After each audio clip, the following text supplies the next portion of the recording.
it's music are great. Oh, yes, they're great. But as I always hate that we're coming in right at a drop. Oh wait, it's wrapping up. Oh, we're about to feel that drop. We're about to feel it. The show's gonna be late because the drop is happening, but not really because we're here. Now I just need to find OBS so people can see us be here. Hi, hello. How's everybody doing? It is March 9th, 2023. And it's time once again for another episode of Tech Talk Thursdays.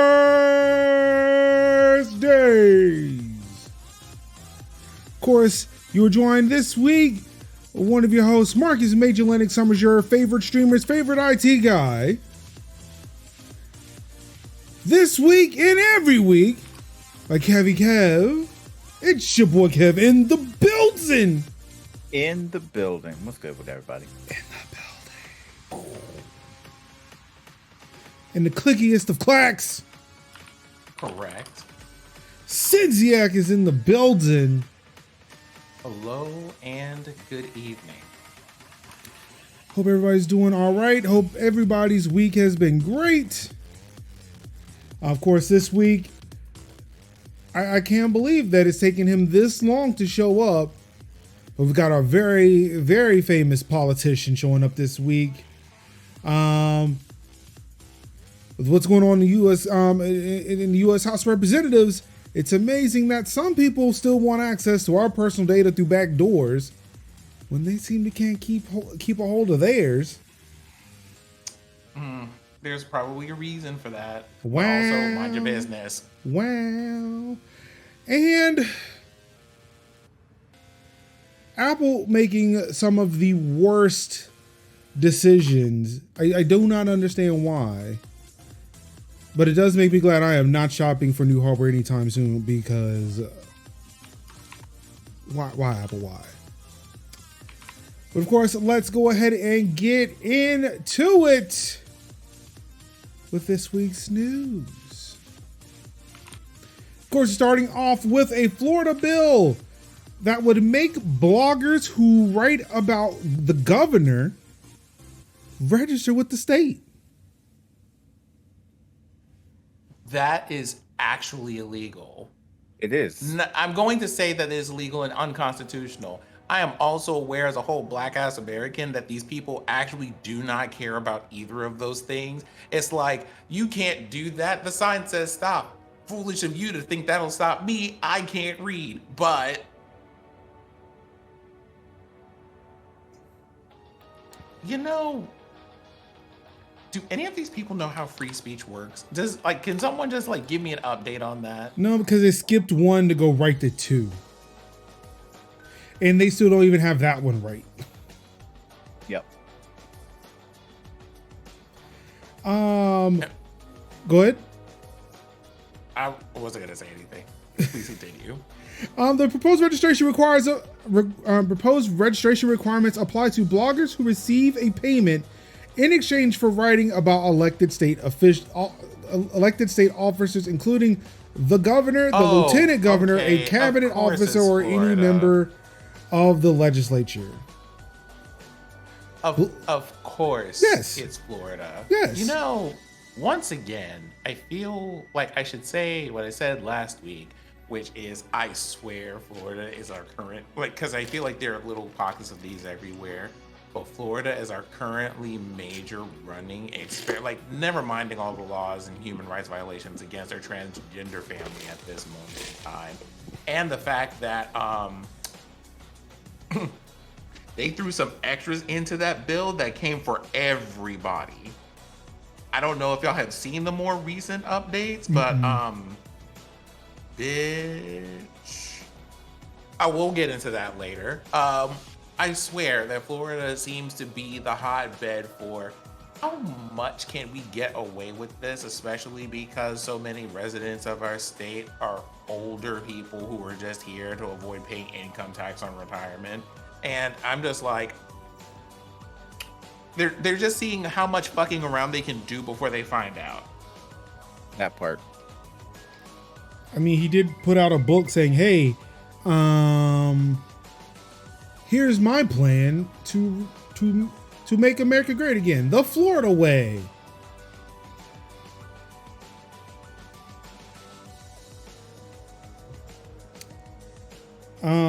Let's see here.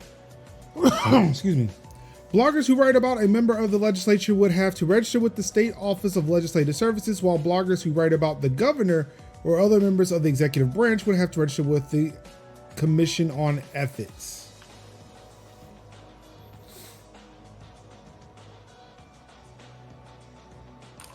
Ethics in Florida, whence?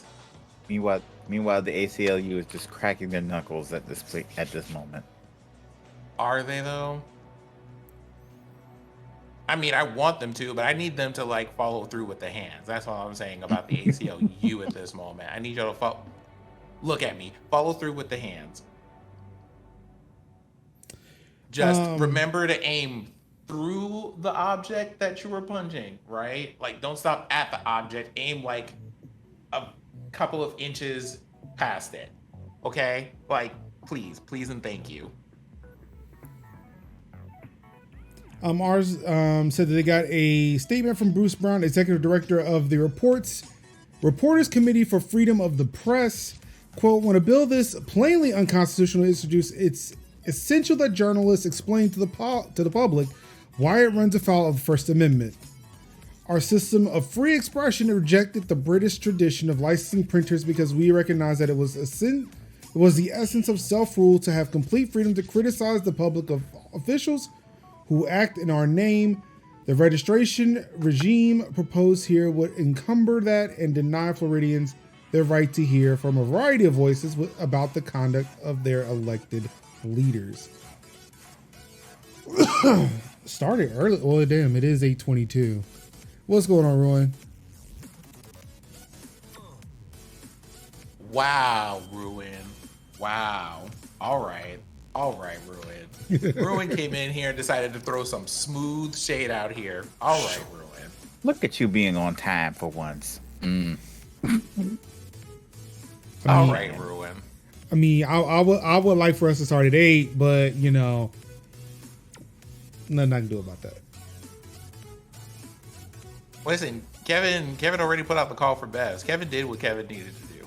And then I ring, and then nobody answers. I looked at it and I was just like, you don't want to hear me putting this data into this spreadsheet, so give me like a couple of extra seconds. But I want everybody to know I was on that call before 8. Fight me. Don't actually fight me. I would rather not. I'm old and I'm tired. Oh, so that's what I was looking for.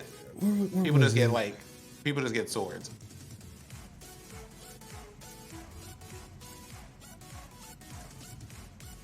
Oh, there we go. It was the second paragraph. So, if enacted, the proposed law would likely be challenged in courts on grounds that it violates First Amendment protections of freedom of speech and the press. Defending his bill, Broder, who is Florida Senator Jason Broder, obviously a Republican, said, quote, paid bloggers are lobbyists who write instead of talk. They both are professional electioneers. If lobbyists have to register and report, why shouldn't paid bloggers?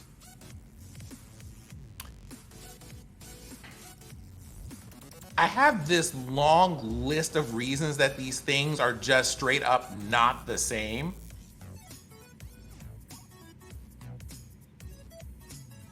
But it's like, the thing that I have read online and the wisdom that I would like to share with the rest of us as we figure out what to do with this fuckery is that you cannot logically argue someone out of a position that they did not logically arrive at. I am just having a time with these people because they know exactly how these things work when it applies to them, but not when it applies to just not being a terrible person, and I don't know why that is.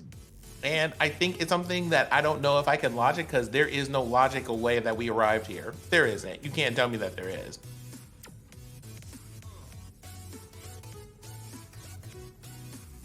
It's really weird. Like, they know the fucking writing is on the wall. And it's like, hey, we're going to create as many laws as we can that, you know, some of them will stick, some of them won't. And the thing is, with DeSantis and the Republicans in Florida, they are creating these laws knowing that they will be challenged, but it will be just lost in the courts. And it will leave people in Florida wondering if they can or can't do it. And they're like, well, for the people we're writing this for, they're going to be like, I don't know what the position is. I'm just not going to do it. Therefore, still having them under control, even though it's not illegal, because they don't know where that line is.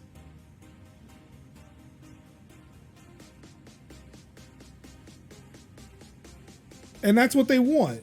They want the fear, not the act. I mean, they want the fear, but not a way to kind of endure, like to enforce it.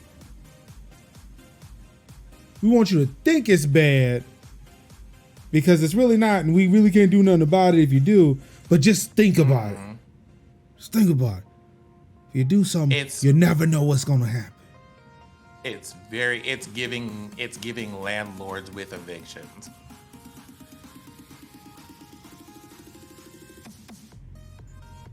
So yeah, one way to criticize is to say, hey, yeah, if you write for a political, well, then, like, all right, so there is one exception, and if you are apparently, I guess it's if you go on your blog and write that someone's racist, because then you have to pay them $35,000. Well, that's the thing too. Like if you're being paid, and that's your, I guess if that's your, well, I think it's if you're paid and then you write it. Because like what their whole thing is like, if their language is saying you have to be paid to write about the elected official.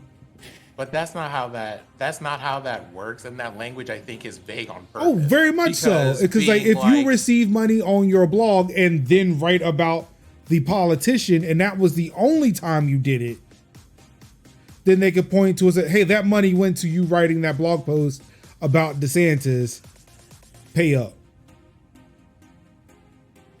Or if it's like, let's say that you write about a ton of things, but you happen to write something about DeSantis and you get like, you know, whatever blip on the radar that you get. Are they going to be like, well, this is clearly dedicated to like, you know, things that are bad about DeSantis TM. You have to pay us money. Or then do you have to argue, well, enough of this blog is not about this that I don't have to. Like it's giving the speech that Toni Morrison gave about how people just throw things at you that distract you from the stuff that you're supposed to be doing. Instead of just being able to do those things, people ask you, well, you have to prove this, you have to spend time on this, you have to deal with this paperwork, cross these T's and dot these I's. And none of these people actually care about that as much as they care about wasting your time. Yeah. And draining your energy. It's like, hey, we're going to throw so much at you. Like, do you even have the money to sit there and hire a lawyer to fight this in court? No? Mm-hmm. Damn. Mm-hmm.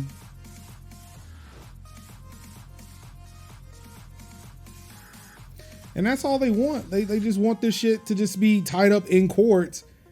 Like, they don't mind if this law, if it gets passed, to be tied up in courts.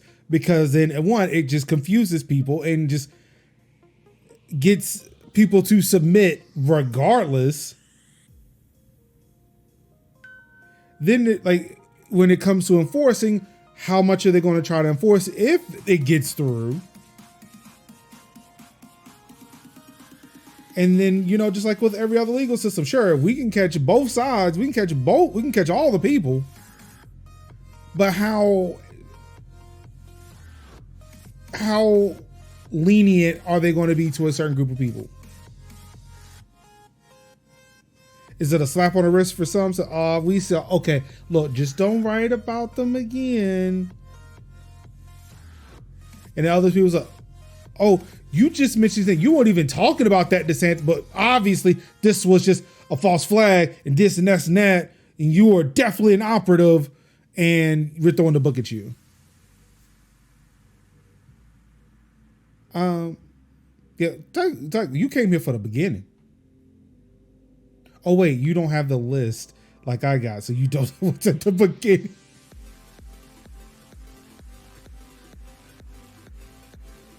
Yes. As a show that does not get paid, also as a resident of not Florida, we talking about Meatball Run, resident two guns, two finger guns, Meatball Run. Bang, bang, bang, bang, bang, bang.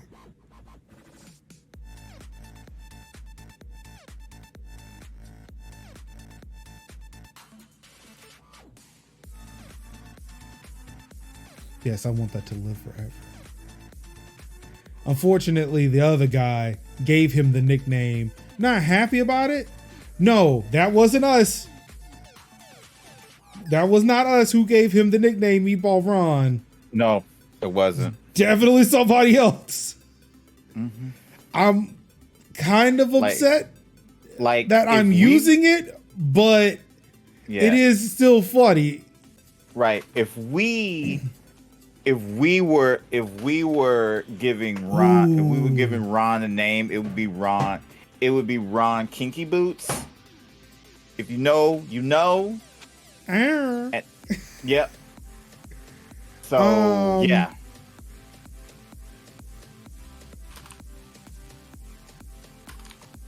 It'd be Ronnie White Boots, and yeah, if you know, you know, and if you know. Oh no, Tycho was trying to figure out who, or Tikal is trying to figure out where did Meatball Ron come from. Mm-hmm. Kev, do you know where Meatball? Oh, okay, yeah, okay, yeah. The orange octogenarian gave it to him, so that's what gave it to him. Mm-hmm. The Tan the Tyrant gave it to him. Ron DeSantimonious is another name. That one actually kind of had legs to it, but he gave up on it too soon. He did. That one could have had some oxygen to it, but he was like, he just kind of went with Meatball Ron. To me, it was a little too weak. The calling him Meatball Ron just it hits right. It feels middle school in its approach, but look who we're talking about. Yeah, exactly. The man, basically, if a man had his best years in high school and reminds everyone of how great his high school run was, like.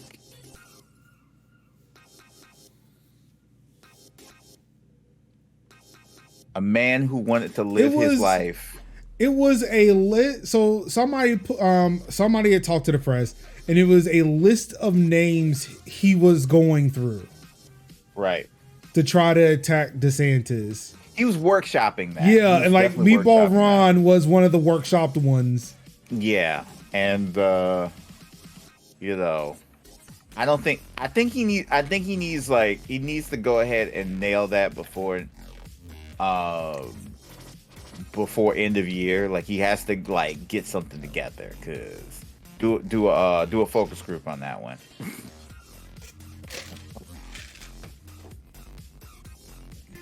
How do y'all feel about having two possible presidential candidates coming from Florida? I mean, this is just a quick note. I dropped something in our group text over there. I heard for the Tennessee bill that I was mentioning, because it was like, you know how they said they were coming for one person and they were just like, nah, they mean everybody. Everybody. There was an amendment. It was passed by the House of Tennessee. Apparently, it was passed on this the is first consideration. I was really expecting a lot on this one, but it is not. It is very short, but it doesn't need to be very long to be very terrible. Yeah. Oh, most definitely.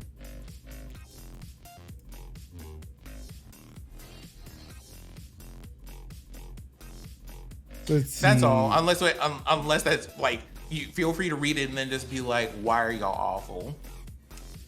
A person shall not be required to solemnize a marriage if the person has an objection to solemnizing the marriage based on the person's conscious or religious beliefs. This act takes effect upon becoming a law, the public welfare requiring it.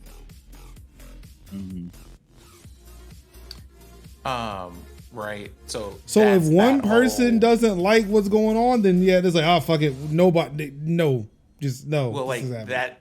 So basically, right? Like the people with the ability to do that are like the people who like sign and or like verify or notarize any kind of documentation for people who are getting married. So for example, if you can find a pastor who marries you, but the court clerk doesn't think that y'all should be married, they can just be like, never mind, and that doesn't happen. What was her Yep. name?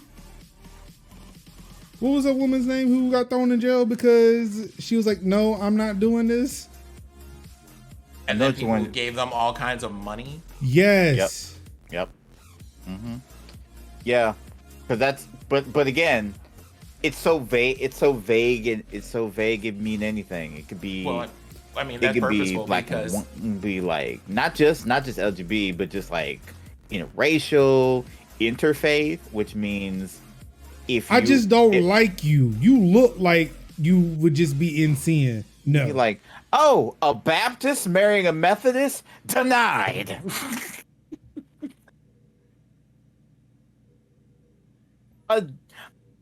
Can I become a state official in Tennessee and be like, yeah, nah, dog, just nah. Be like, we don't need y'all. Pentecostal and holiness denied. You marrying from AME Zion? No. Denied. We don't need none of this around here. oh, you came in here with box braids. Absolutely not. That part. Yep. Which again, that's how vague the law is. Because they have to make it vague, because if they make it too descriptive, then it's persecution. Because it's not even tied to religion, like, which is in and of itself kind of amazing. But it is. No, it's not. Because it's like the person's conscious. But it is. All But it's somebody the has to do person's is conscious. Like, you could just not like them and be like, Right. no. be like, I don't want my Baptist mixing in with my United Methodist. Denied. You come in with that haircut? Denied. Wait, he's a little bit country and she's a little bit rock and roll. Denied. Like, that's what I mean. Like, it's not tied to religion. It's like, you could just not like who's in front of you. Right. It's like, this is my conscience telling me no. Right. And that's the sucky part. Because it's literally, you say, I don't want none of that. Wait, you want peanut butter in your chocolate? Denied. I can imagine in Memphis, you get the one black woman who's like, what? You don't like Beyonce? Denied. Well, you don't like, wait, you want sauce on your ribs? Denied. Because Tennessee is rubs, so yeah. Yeah, so that's kind of where they are. So back in the 1930s or so. Yeah. But So I really need someone who isn't going to be the religious zealot on this, but the actual conscience person. And it's like, I want you to deny a marriage just because you just ain't feeling it. You know what? Nah, I got a hangover. Denied. Well, like you can't I get married. woke up on the wrong side of the bed. Denied. Right. But the problem is, depending on how far this goes, once it hits the point of precedent, all the places that are already doing terrible things will now have one additional terrible thing to do that already has plenty of argument to it about whether or not they can do it. And if it ends up being something that they don't immediately strike down as constitutional or like unconstitutional, well. That's where I feel like, what if Because we exploited the system to do the thing they did not intend it to do? Well, like then because then you have to deal with this. Okay, if you don't want to marry me in Tennessee, that's fine. I'm going to fly somewhere and get married and come back. Okay, well, what if we don't recognize that here? And then we have to deal with that. No, it's the thing. What I'm saying is like how we came up with all those examples of a person's conscience. you know what? I don't, you and Nikes, they believe in child labor. Denied. You know, what I would want to like be like, so, do you have a Twitter account? Yeah, okay, cool. Denied. Exactly. Like at a certain point, this would have to clog up a system to where they would have to address it again. Well, potentially, but here's the thing, Major. Are they going to let people like me or you who would subvert things in that way? That's why you got to go to Memphis and find people and talk them into it. I'm just saying, like, we might need to hand some people like a whiskey and get them to sign some stuff. Yeah. Or in Florida, find some people who, if the bill in Florida becomes law, write a whole bunch, like, on your, like, I will pay you to start a blog and write very, very, very nice and flattering things about Ron DeSantis. Look, I don't care how you do it. You can make ChatGPT write it. And it doesn't even have to make fucking sense. But I want you to write it. I want you to make sure that people see it. And then see what happens. Because like there is somebody who's getting paid to write this blog that is speaking about the elected official in Florida.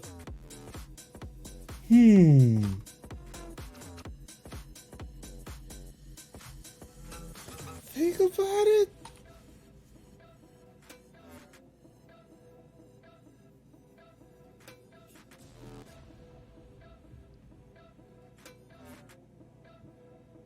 I think it is. Yeah, I think if you get married somewhere else, they have to acknowledge it at least.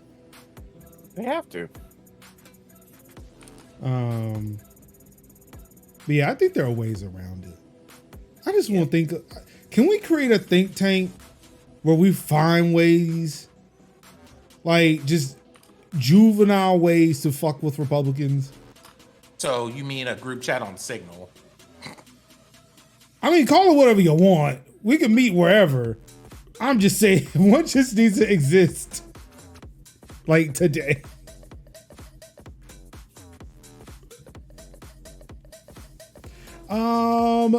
In other news, speaking of AI, thousands are being scammed by AI voices mimicking loved ones in emergencies. In 2022, $11 million was stolen through thousands of imposter phone scams.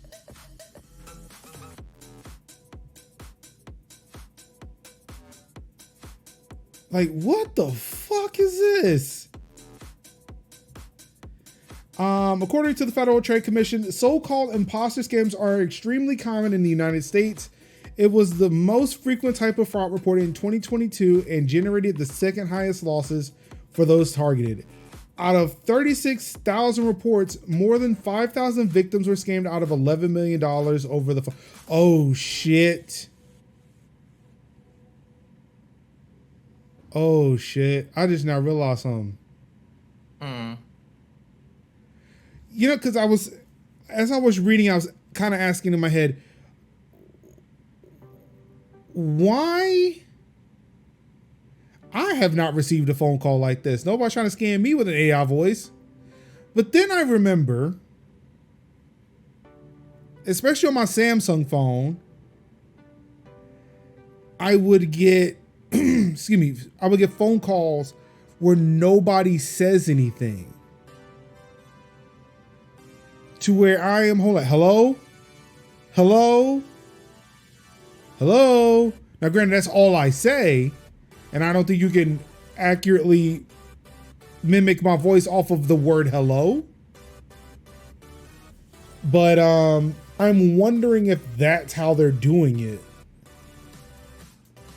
I wouldn't be surprised, and everybody see, something. I'm a hush about Also, that right now. also a possible automated surveys. Ooh. We're calling you about your car insurance, your truck warranty. Doesn't even have to be that. They could just be like, Yes, we would like to call you and ask you a few questions about your latest experience with blank. Would you like to speak Or with something about like political surveys or some shit. political surveys? And they just be like, okay, yeah, that's fine. Sure, I'll talk to him. Great. How do you feel about the next local election? You know, and then you just kind of like you start speaking, and then all of a sudden it's picking up like all the waveforms in your voice, vocal patterns, pitches. That like the AI needs surprisingly little. Yeah. Yeah. And then sorry. imagine like have you been on like TikTok or like have you been on TikTok and you've listened and you've heard like Donald Trump playing Donald Trump plays Fortnite or Biden plays Apex or something like that. And it's the vocal patterns and we laugh and we kiki. But sometimes I laugh and then I'm like, that's surprisingly accurate. Yeah, like it was one I was hearing today. It was a video between Trump and Obama about like a Pokemon or some shit. Yeah.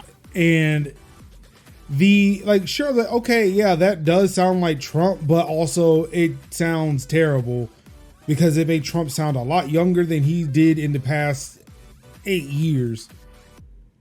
Because wherever they got the voice patterns from, like it was like more like the higher inflection and not him sounding really tired or angry or some shit.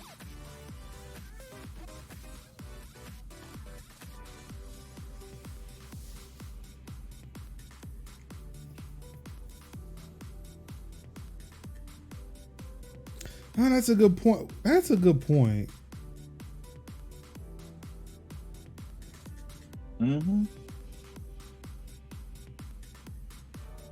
But yeah, this is not not just sorry about any interruption. No, go ahead. Michael. Not just movies, but interviews. I mean, he's had a whole ass TV show for years. No, yeah, he is such a malignant narcissist. He's been on every television show in the 80s. So all they have to do is pull up audio clips from like interviews from the 80s and early 90s. Boom. There's your vocal samples right there. Yeah. I love how Takal was like, yo, he had a TV show called The Apprentice. Like, it's almost like saying, yo, this is a TV show called Wheel of Fortune. Yeah. Like it's yeah, like you know. It's like yes, and then also newsreels. It's like, yo, there's these things called newsreels? My man's been talking way before the show has been the show. Oh, these called newsreels, man. My man has been talking. But unfortunately, this is not the only story we have on AI. There is another one coming up in our streaming section. Oh yeah. Yep, I'm pretty sure that's in there. You said it's in the streaming section? Yes, it is. Oh, you know something? You're right. But I'm gonna like also throw that in there because I think you would have fun with it. If it's not on our list already.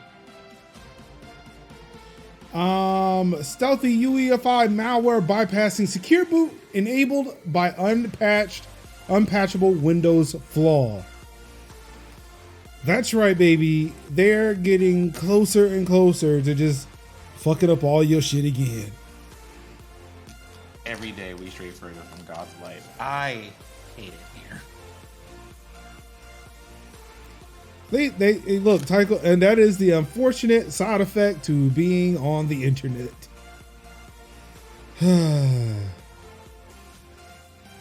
And unfortunately, I'll say crazy shit most of the time. So who's to say that I won't say shit? You know something? I hope if there's an AI of me somewhere that everything it says is like the most hood and ratchet shit possible at all times. I hope I sound like I have a joint in my mouth at every occasion. I really do. Mm-hmm. I'm like, if there was an AI of me, I'd be like, how did they nail the congestion? The nasaliness of my voice. That's amazing. And why would you do that? What? At the end of every sentence, I say, "Run, tell that." Every single sentence. Qualms and I mean, or that part. Pointing and saying that part. Say the words. Speak the words. And then the girl, and then of course me going, girl, approach.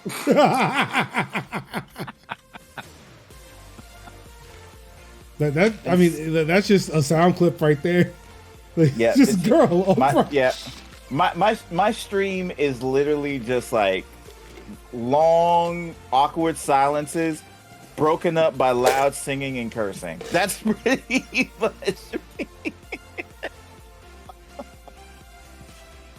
Yep. So, yeah, Black Lotus. Researchers on Wednesday announced a major cybersecurity find, the world's first known instance of a real-world malware that can hijack a computer's boot process even when secure boot and other advanced protections are enabled and running on fully updated versions of Windows.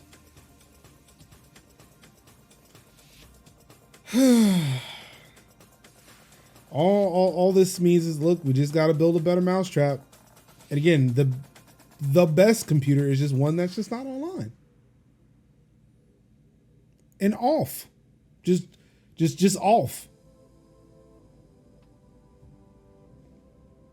Look at Kevin smiling with pride at the way that he turns off his computer every single night before he goes to bed, because ain't doing no good. Ain't doing no good right now because the computer's on. Mm-hmm. Kevin said we can fix that problem right now. Don't try it, Major. Don't do it.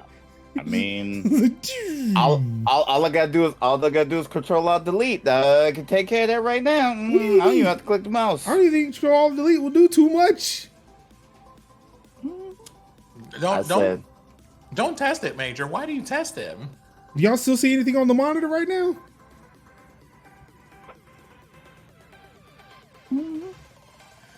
Yeah, they do too much. It just puts me into the screen. It says lock, switch user, sign out, task manager, and cancel. Well, there was nothing on the screen. It was just black. It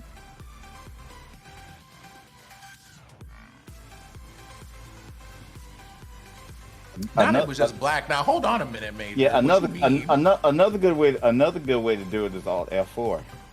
That's a good place thing to do it. Alt F4. No, I'm not doing it here because it'll just close this all ass window.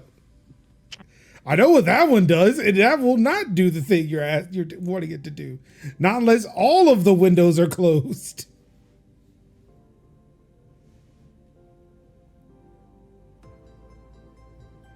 So let's see here.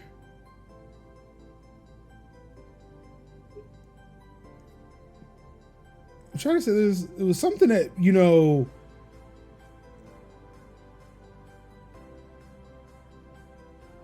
okay. I could have sworn I read like there was a way to mitigate this attack.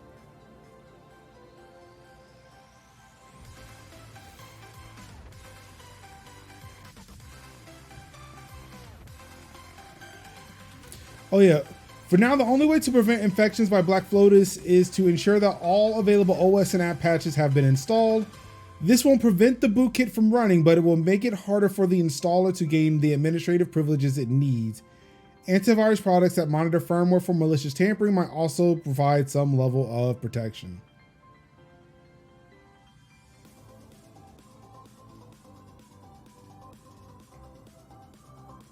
Mitigation is to not update BIOS? I don't know. That doesn't seem like a good thing to do.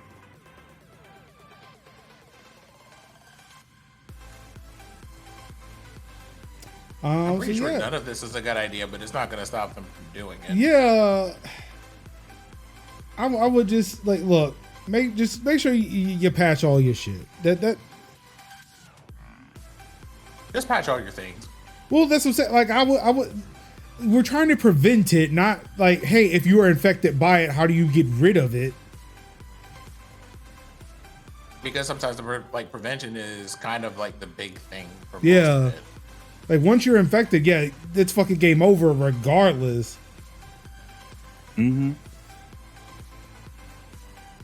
There was something else.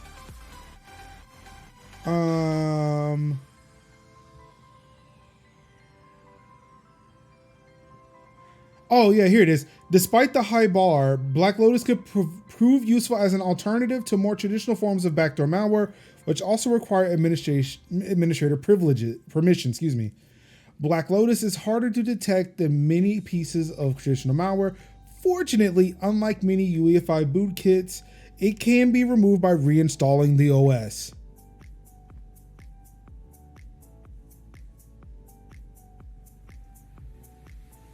So that is one way to remove it. It will still live in the BIOS if you're infected, but if you reinstall Windows, then it's there, but hopefully it should be like your new install of Windows, it should be fully patched. That will keep it from redoing the code it was trying to do.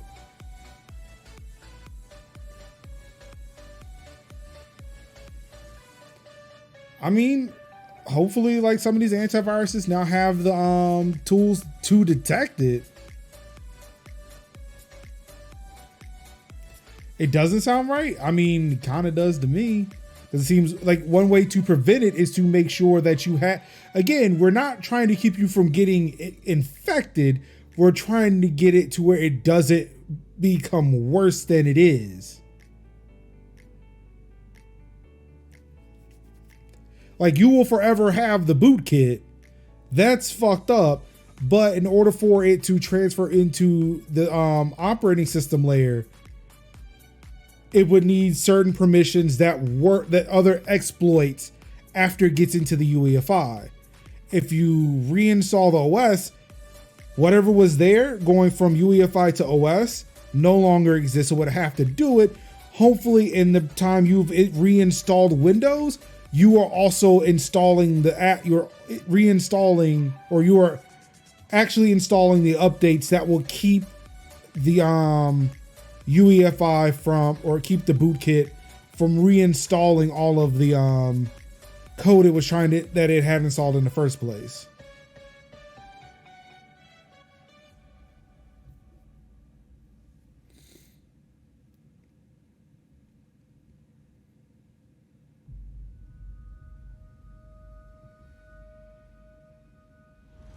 Yeah, so unfortunately, yeah, when you're infected, but it's either, do you turn into the mushroom monster, or do you remain Ellie?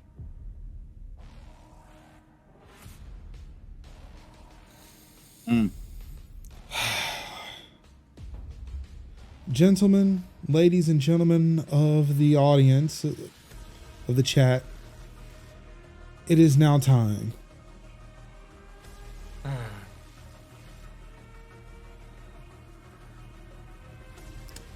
Strap in. How a single engineer brought down Twitter.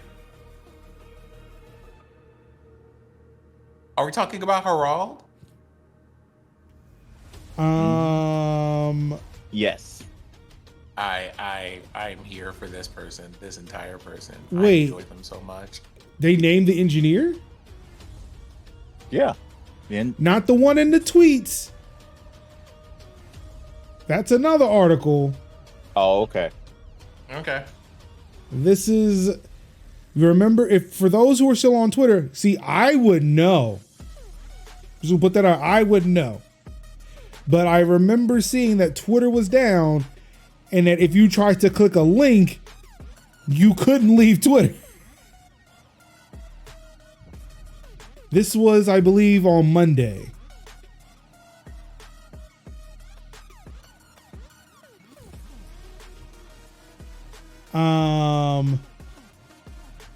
So Twitter's website is breaking in novel new ways, and while the company managed to recover from its latest outage within a couple of hours, the story behind how it broke suggests there are likely to be similar problems in the near future.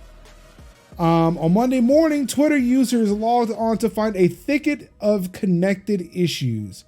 Clicking on links would no longer open them. Instead, users would see a mysterious error message reporting that your current API plan does not include access to this endpoint.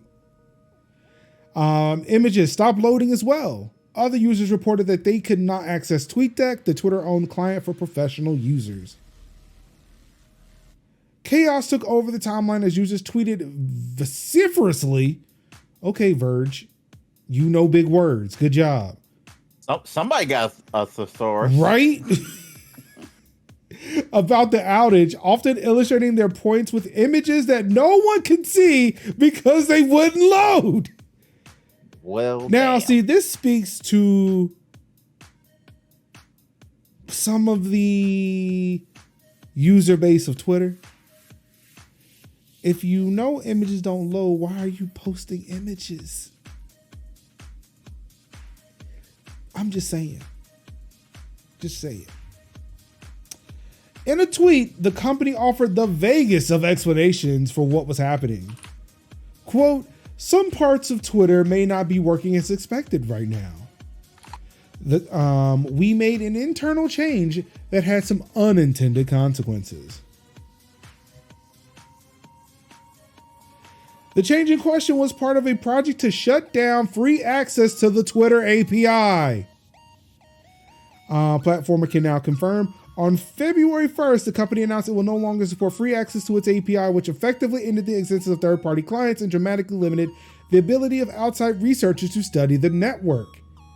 The company has been building a new paid API for developers to work with. But in a sign of just how deep Elon Musk's cuts to the company have been, only one site reliability engineer has been staffed on the project. On Monday, the engineer made a, quote, bad configuration change, end quote, that, quote, basically broke the Twitter API, end quote, according to a current employee. The change had cascading consequences inside the company, bringing down much of Twitter's internal tools, along with the public-facing APIs. On Slack, engineers responded with variations of crap, and Twitter is down the entire thing as they scramble to fix the problem. Musky Musk was furious. You know, can I ask a real quick question? Go on. Why?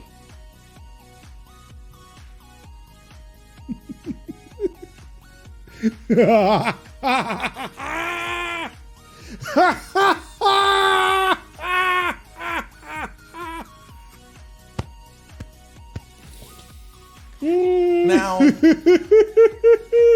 I know that it is possible that someone watching or listening to this program is going to think I'm being facetious, but you serious? I want to know why. Now, right, the why comes with some context and some qualifiers. Why? Because the thing that you're upset about is that someone did something, made a small change, and it ended up messing up infrastructure things or whatever.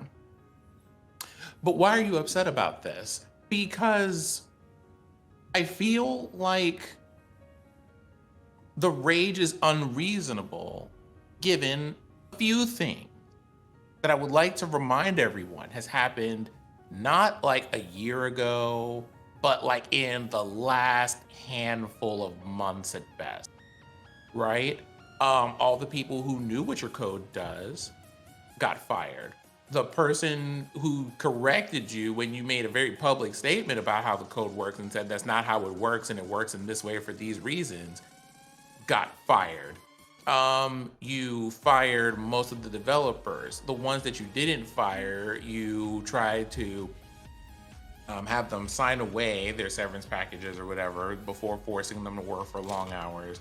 And then you spent consecutive weeks going, okay, this is the last round of layoffs, we're not firing anybody else, only to continue doing that. So when the last person is left who doesn't know as one person what a team full of people used to carry as knowledge, I don't know why you're upset that they broke something.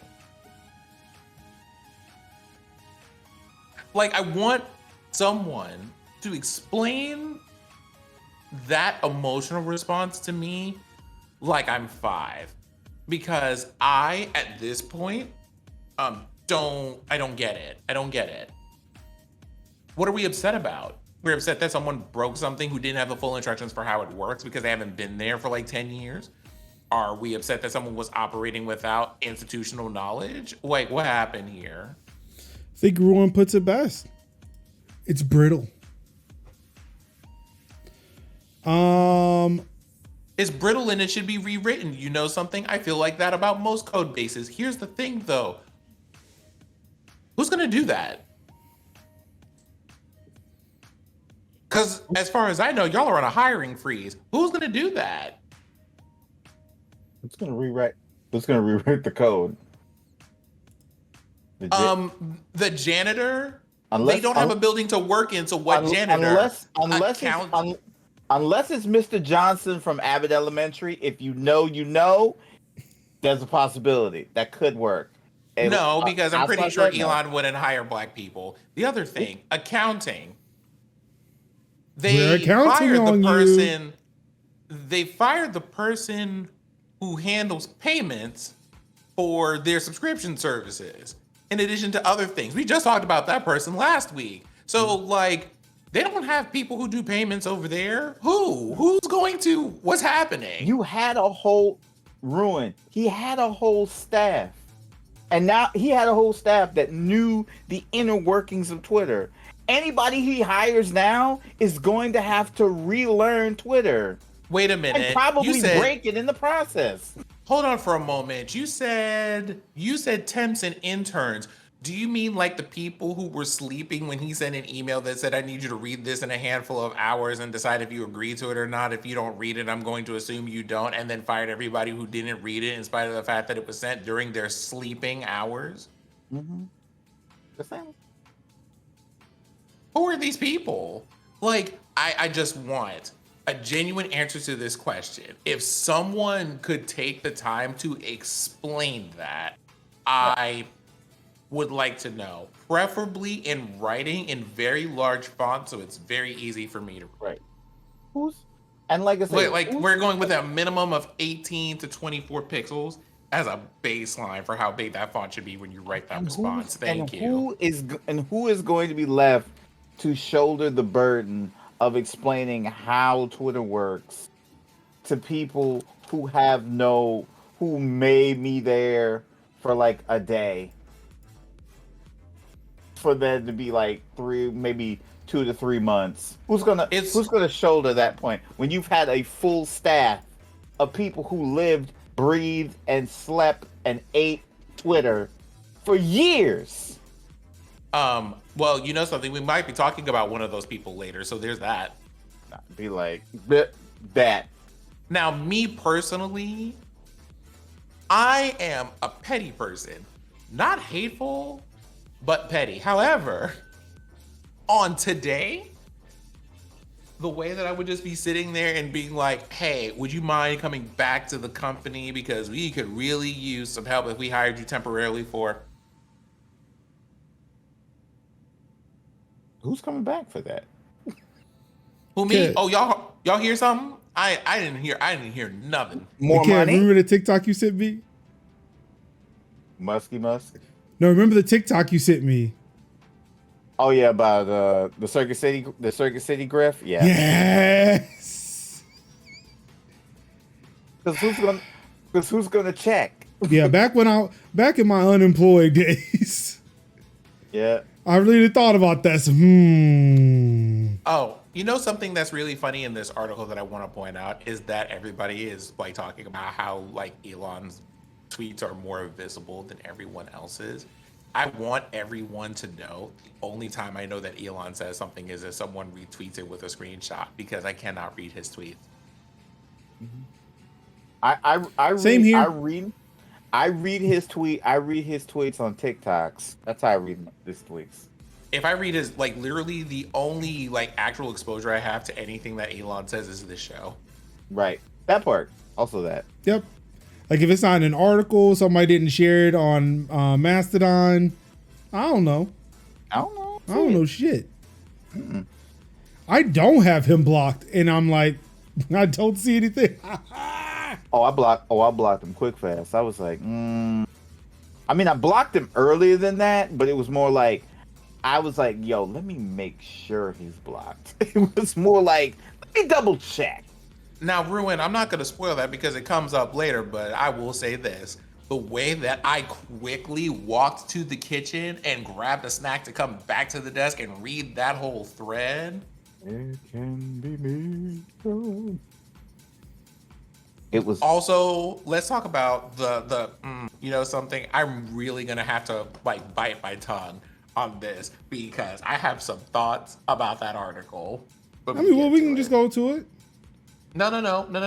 I mean, there's not that much we can talk about this. Like, you have one site reliability engineer who fucks shit up. Man, imagine if you had two. Imagine if you had redundancy. Imagine knowing that. Imagine knowing how that works in software. Mm-hmm. You know something? These would be things I feel like Elon would know if he had an HR department, except that he also fired the HR department. It's almost as if he did. It's almost as if he didn't understand the level of stuff that he was taking on. I mean, that would be him. I mean, all he had to do was just stand up a Mastodon instance. I mean, I feel like part of this, right, is just that we could all just block it. Not being like aggressive, like sass aside for a moment. There has been like a trend for the last, it's 2023 now. So yeah. I've been looking at it, I guess, like in like stark focus for the last 8 years, I would say, of people propping this person up as a thought leader because it's the genius pedestal. Because he says inflammatory things that people want to believe about the people who work for them. Right. Which is we, me, Major, Kevin, y'all in the audience should consider it a privilege to work for these people who let you be exposed to the genius that they're building or creating or whatever else.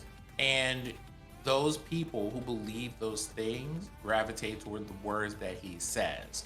And what he's having to learn in real time is without those people that he thinks should be thankful for the privilege to even gaze upon him as he walks down the hall to fire yet another person, probably, that his company doesn't work without them. And rather than like deal with that and go, hey, maybe I was wrong, much like he ended up being the CEO of Twitter in the first place, he just rages at things and people eat this up. But this is the same person who is just like, remote workers aren't actually working and they're draining resources and wasting time. Not like while ignoring report after report after report about productivity going up across the board for every person while working remote in the middle of a pandemic. It's just like, and companies making the most money, including some of his own, I imagine, more money than they've made in years prior to the pandemic. But we gotta go lean now because people want more and we can't do that. Well, the thing is, he said the same thing during the pandemic that he said for years before, but these people still like see him as like a visionary of some kind or another. I'm guessing because he just speaks with a calm tone of voice, but the fact that he just has a disdain for people and no one seems to have considered, what does it mean for me as a business leader to think that a person is worth emulating who has such a disdain for his employees and has no functional knowledge about how anything in his company works, such that the only reason that Tesla is still standing is because they don't involve him in anything impactful. No. And even that's a hot mess. Like, people don't think about this. And I know that there are people like business leaders to this day who are just like, you know, he's doing some wild stuff and it's inflammatory, but I feel like he just has that, you know, he has that get up and get him, I guess, that people need to have and be able to say the things that need to be said or whatever. And it's kind of like, because, yeah, they're not going to look at the human aspect of it because, like, he is the world's richest man. Is. I don't think he is anymore. He got it back.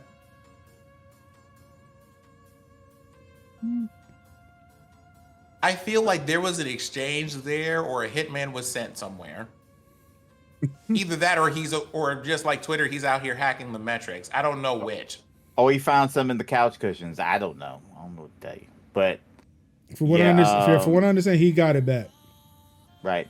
And I'm like that. I want to say, if that's the case, I want to see that receipt because I would love to. I would love to see it. And that's always been the thing that kind of like cooks me a little bit, where it's like we think about we think in the vein of like money as success, like we've made money. Okay, never mind. No, he is still number 2. Yeah, he's number 2. And he'll probably be. I would imagine if he's not. It's still Bezos, right? No, Bezos was never up there. No. Oh, Bezos. Bezos is, well, he may have been at one point, but Bezos is number 3. Bezos is number 3. So it is Bernard Arnault and family. Right. And you know why we never heard of them? Bezos. And you know why we ain't never heard of them? Because they mind their own fucking rich ass business. Honestly speaking, like, can we just talk about that for a second as a sentiment? Obviously we all have spicy thoughts around here about rich people, but at the end of the day, it would do so much good for so many of them to just be rich and be quiet in a corner and leave everybody else alone. Just have some caviar and just be like unfamous in any way. Don't be seen, don't be known. You already have money, just enjoy it. Leave the rest of us alone. Just enjoy your wealth in quiet solitude with your wealth, and that's about it. Nobody looks upon them as like the greatest. Well, he's also French. Right here. This dude is also French. I'm not surprised. Like, okay. if you want to keep it a buck, look at everybody else. Elon Musk, South African born, but American. Jeff Bezos, American. Larry Ellison, American. Warren Buffett, American. Bill Gates, American. And the next one after that, Mexican. But all these Americans you've heard of everywhere in the world. Everywhere in the world. Steve Ballmer, Larry Page. Like anybody from another country you have never heard of, probably, unless you lived in the country. The thing that is famous about Steve Ballmer is the fact that A, he's a big motherfucker. 2, like former CEO of Microsoft, and an absolute chunk of a man who literally introduced the Xbox. like, bruh. No, that was still Gates. I mean, yeah, it was still Gates, but he was like, he brought, like, he would be there on stage being a big chunk of a man talking about the Xbox. And I think he owns the team now, possibly. Yeah, but the Clippers, yeah. He bought it from that racist ass motherfucker. Yeah, Sterling. Yeah. But yeah, many of them, of which we know, we live when we are in the tech circles, and that's how when we live in the tech circles, and that's how we see him. Bill, is transitioned rich. To be fair, Bill ain't invent nothing. He just slapped his name on it, but we're just gonna keep it a band book and shit. Something you want to know who that? Wait, was it?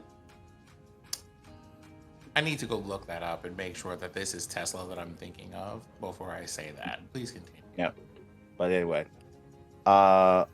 yeah, it's like that love. It's like to reiterate what like Sim was saying earlier. Yeah, people could just be rich. People could just be rich and quiet, and some don't feel the need to do so because Musk is basically a troll with money. Like, he is a rich troll. He is no different from like rich YouTuber with the LMN scheme. Like, with affiliate codes and join our movement and use our codes and buy our merch and blah. You know, that kind of stuff. Like, no different. No different at all. But you know, we in America conceive money as part of success, but not how we've achieved that money. And to be honest, we're not taught to value that either. No. Mm-mm. So. Oh, and just so we're keeping it a buck, Musk has lost more money today than all those who gain money gained put together. Mm-hmm. And you know something? And long may it continue. Mm-hmm. Keep it up. Keep going. Good job. Let's keep that going. You know, as Kevin would say, hand clap of praise. Hand clap of praise. Hand clap of praise. Let's just keep that. Let's just keep that race to the bottom going. Like, what did he do today? Well, we can get to that. We can get to what he did. Today. Let's get to that one. Yeah. To sum up, what did he do today? He had to let me walk that back. Yeah. And what did he have to walk back? Elon Musk publicly trolled a Twitter employee who wanted to know if they still had their job. Wild. Isn't that wild? You know, because you don't have an HR department. That whole thing, can I just say, reading that article took me back to 2016. If you know when you remember. Wait, that actually was yesterday. That might have been yesterday. No, I mean, I'm pretty sure it was, but that article took me back to a certain thing that happened in 2016. 2015, technically, but. Yeah. Are you talking about with a certain elected official? I think that was 2016. I think that was 2016. Was that part of a tape? No. That was an imitation of a journalist. Ah, okay. Yeah. Yeah. It took me right there. And I'm just like, I hope you get everything that's coming to you. And when I like, now I don't have the keyboard out here today, but what I'm going to say is when God says yes, because I was just sitting there waiting for that. And I was just like grand opening, grand closing. If you had, let me see you wave your hands when the devil said no. God said yes. Count the checks. So somebody is out here being like, cash the check. It's like Anthony Mackie in them like bloopers. It's like, cut the check. Cut the check. Oh no, Kevin. Yeah. Hold on. I think this is the appropriate answer. Cut the check. I just need that particular line. Hold on.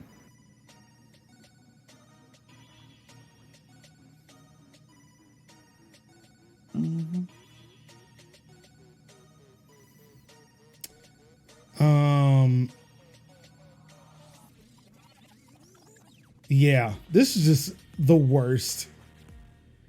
So do we want to? I guess if you want to get into it, it's bad. Let's see here. Heralder Thorleifson, who uses the Twitter handle I am Heralder, tweeted at Musk on Monday evening saying that he lost his laptop access 9 days prior and did not know if he was still employed. Quote, however, your head of HR is not able to confirm if I am an employee or not. How? You've not... How is it that your head of HR cannot verify if you were employed? There's a very funny thing about about that question. We'll talk about that when we get to the end of the article. Thorleifson, a creative designer and father of two, lists himself on LinkedIn as a director at Twitter based in Reykjavik, Iceland. Reykjavik. Thank you. You would think I would know. There's some pretty big developers out there. He founded a creative agency, Ueno, which was acquired by Twitter in 2021 and lists offices in Iceland, San Francisco, Los Angeles, and New York. 4 hours after Thorleifson tweeted, Musk responded, quote, "What work have you been doing?" Wow. When Thorleifson responded that he would need permission from Twitter's lawyers to publicly disclose his work at the company, Musk tweeted, quote, "It's approved, you go ahead." Thorleifson listed several of his work responsibilities and achievements, such as hiring designers, helping the company to appeal to younger users, and leading their projects to level up design across the company. Quote, "Level up from what design to what? Pix or it didn't happen." Quote, "We haven't hired design roles for 4 months. What changes did you make to help with the youth?" I want to strangle this man. Thorleifson replied that he didn't have access to any pictures or documents as evidence because he'd been locked out of his computer. Musk also posted a clip from the 1999 comedy film Office Space asking Thorleifson, would you say that you're a people person? The meme clip featured an exasperated employee trying to justify his role to two managers.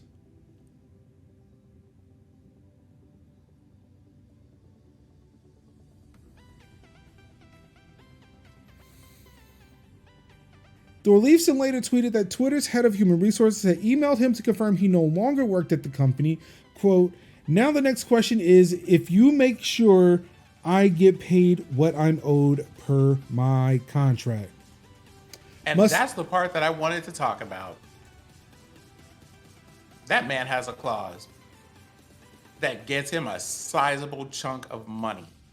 He was on Twitter's do not fire this person list because they were just like, we're gonna have to come up off of some serious coins. When I say that this person negotiated, they got the prenup. They got the prenup on that. And they about to hit this man with some punitive. Ooh.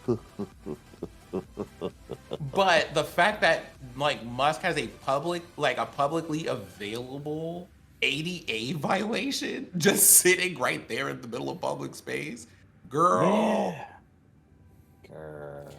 Damn. It's about to damn, bro.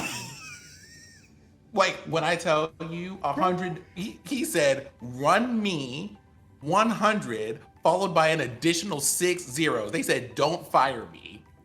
He said, "Don't play with me. Don't play with it." Mm-hmm. I'm not the one. Pray with me. Not Don't. The two. He said, "Pray with me. Don't play with me." I'm just. This man posted this picture like, "Yo, hey everybody, but just in case y'all forgot who I am, my wheelchair." I was like, "Damn, you know." He is the most like the thing is. I also this is something that when I say obviously, but it's not at all obvious. These are something that like Major and Kevin would know because I talk about these things. I also run in design circles. He's one of like the most respected people in the design industry as a whole. That person was the person that Musk tried to come for. Mm-hmm. On main. It's on main and account. Thought he wouldn't get clapped up.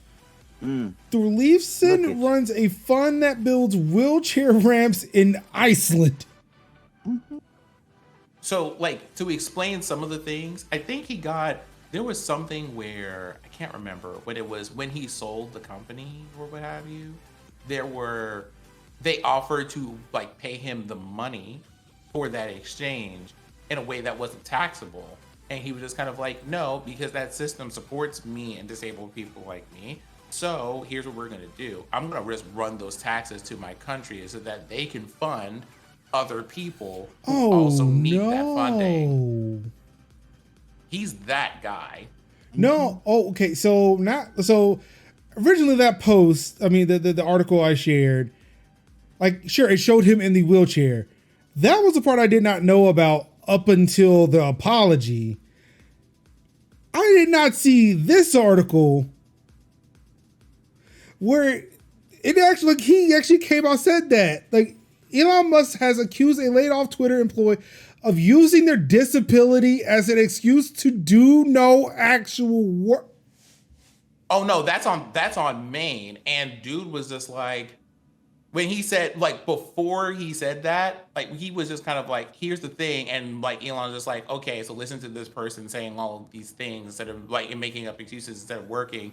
And he's just kind of like, so Elon, I don't know if you know how this works, but I have muscular dystrophy. Here is what that means. And he took like 8 to 10 tweets to explain how that impacts, like, how that impacts the whole thing. So like, we've got it here. Like, so Musk tweeted, the reality is that this guy who was independently wealthy did no actual work, claimed as his excuse that he had a disability that prevented him from typing, yet was simultaneously tweeting up a storm. Can't say I have a lot of respect for that.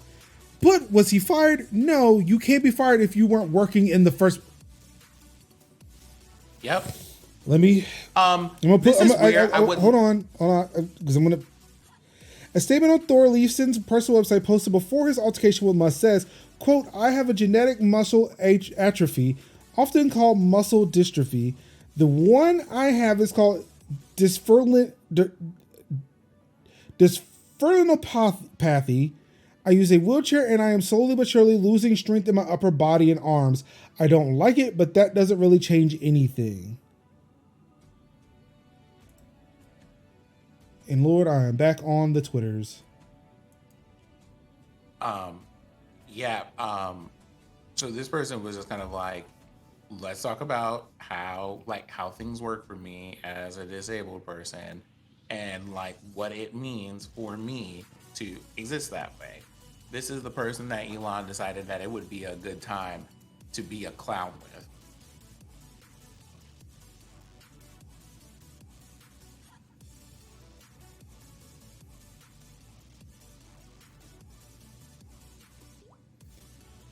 His exchange with Musk kicked off when he tagged the Twitter owner in a tweet that said 9 days ago the access to my work computer was cut off, along with about 200 other Twitter employees. However, your head of HR is not able to confirm if I am an employee or not.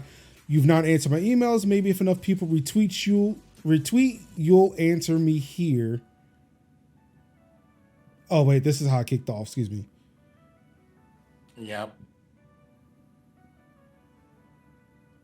Bruh. Come the fuck. Like, how do you screw up now that fucking badly? And again, well, actually, no, because I've said it before, I'll say it again. This mother is a motherfucking supervillain. No, he's not a supervillain. Wait, no, he's not a supervillain? He's not a supervillain. Then what is he? He's an asshole. Or not, I mean, you act like they could be mutually exclusive. Well, I mean, one of them requires a little bit more than the other for certain. That part. Again, he could be an asshole and a supervillain. No. This is like, the thing is, like, Major, here's the thing. The difference between an actual supervillain and this person is, have you ever seen the cartoons or the TV shows where someone wants to be the big bad and does all of the things trying to get people to notice them, and then the actual big bad shows up and is kind of like, all right, kid, let me show you how this is done, and shuts down the whole game and then leaves you fucked up for the rest of the season? Yeah. That's this person. Mm-hmm. He just reminds me of Timothy Oliphant from Live Free or Die Hard. That motherfucker was an asshole and a fucking supervillain. I feel like you're giving him too much credit if you've assigned him like a comparison to that guy. At possible most, he's Vector from Despicable Me. At most. And that's pretty much about it. Actually, I have a good comparison if you've seen the movie. He's Boogie Woogie from The Nightmare Before Christmas. Yes, that part. Yeah, I have not seen that movie. Is. That it is. I know exactly what you're talking about.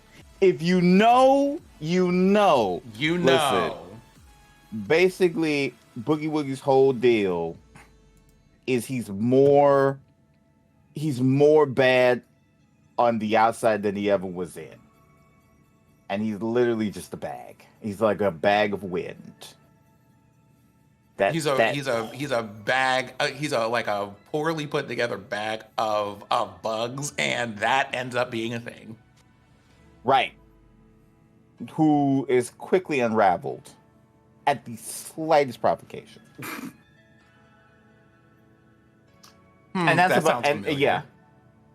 Yeah, that sounds like a That's lot of villains, yeah. but Yeah, but Man's not a villain. Man's not a villain. Because see, if you a villain, you wouldn't be making and we're not talking about Blofeld or Dr. Evil, like, you know, Scar, Bald, stroking the white cat. We're not even talking about that. Look, Island Stronghold, you know, impeccably matched henchmen. But we're talking in the vein of an antagonist, sure. Super villain, no. Because he would have to have the level of intelligence to be able to not make stupid decisions that would bring the ire of, you know, of communities. He's not Goldfinger. He's not Dr. No. And that's why I'm just like, I mean, he might be evil and an asshole, but he is certainly not a supervillain, because you can't be a supervillain and fumble the bag that fucking hard in a public forum. Yeah. And you're wait, not. don't they? And Don't literally they all do that? I mean, okay, let's put it like this. I am not talking about cartoon fucking supervillains. If anything, I am looking at the supervillains from like Bond, to where they literally do that every fucking time. No. Yes, they do. They get undone. If anything, Muskie Musk reminds me of this guy. Here's what I want to hear. I would like to very gently guide us back here, just a bit, and just be like, here's the thing though, that dude, regardless of how we want to categorize him, you know, like, right? Do we think he's a supervillain? Apparently up for very heated debate. But what's not up for debate is that he was like all about the ableism on a month that, in addition to being being Women's Month, having an International Women's Day is also a month that spotlights and also commemorates people with developmental disabilities. That's this month, by the way. He is this guy, and I will not hear different. So with all of that, I will not hear different. I will not hear different with that guy. No, I will not hear different. I hope he gets everything that's coming to him, and I mean wrapped in gold foil at this point. Straight from Grubhub.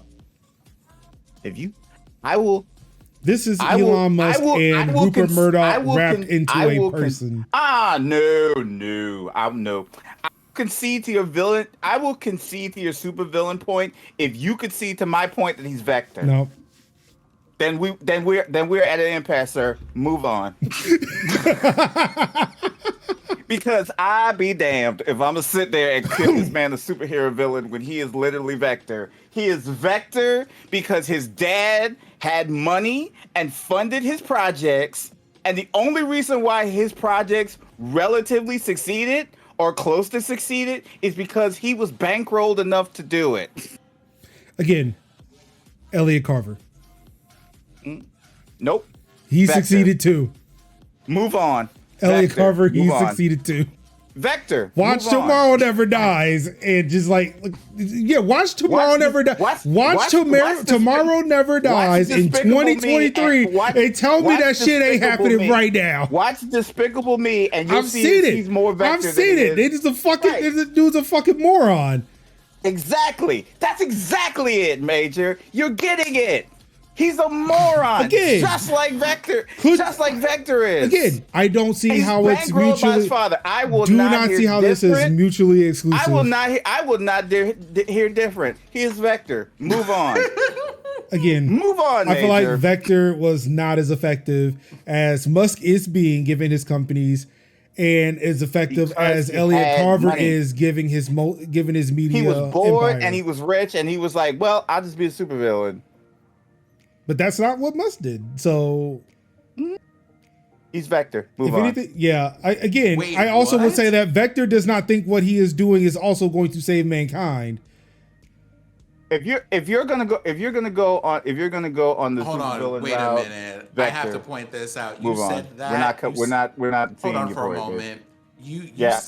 You said that, but also I would like to remind you that this person that we're talking about literally said Twitter is about to become the source of truth, period. Exactly. Mm-hmm. He believes in what he is doing is right, which does not fit any fucking cartoon villain. Not in like our childhood eras. Not in Despicable Me at all. Hey, I will concede the point of supervillain if you concede that he's Vector. You know something? I'm gonna say this. Well, maybe maybe I those shouldn't who say are- super. Maybe I should say. Let me qualify that. Bond villain. He is a No. Bond villain. No, he's Vector. Move on. Bond villain. He's Vector. Move on. For those of us who are watching, Make sure I put this on the screen. Yep. I Not you typing it. Just saying it as well. I'm providing my own captions here. It's the way that this whole thing is happening, but we grew up. Okay, you know what? Nah, let's do. Now, there's not that many people to vote. I'm pretty sure if I put this on like Mastodon, it's something I could put it on Twitter. Like put the poll on Twitter. Is Elon Musk Vector from Despicable Me or a Bond villain? I mean, And nobody will answer that truthfully at all. mhm. It'll just be replies to the poll but neither. Neither. And you know what? I'd be fine with that. If the community says I'm wrong, then I'm wrong in the fact that I get in my comparison of whether he was Vector as opposed to Bond villain. I'll take that L. But I will never, in the history of ever, capitulate to any fact that Elon Musk, the man who spent $44 million for an $8 billion company, is a Bond villain. Again, how much Ever. money do you think the other Bond villains are spilling into? They literally bought islands that got destroyed by Bond. But they bought does anybody- islands that they needed, and they built infrastructure on said islands. Gentlemen, just for a second. Hey, You if think a anybody in the platform audience is wants more extinct than an wants a island? fruit roll up, because I'm about to go get a fruit roll up and come back. If anybody wants anything No, from in the kitchen, please let me know. I'm literally done with this entire conversation. I want to move on to the next topic. Well, we're not done because we have to cover the apology. Right. So let's move on to the apology. Bond villain, my ass. Okay. I'm just saying. No. Well, while Sid is gone, I'm just going to say, look, Bond villains have put in a whole bunch of money for shit that is very, very temporary. True. Like, my man in fucking Die Another Day built an ice hotel. For what? For what?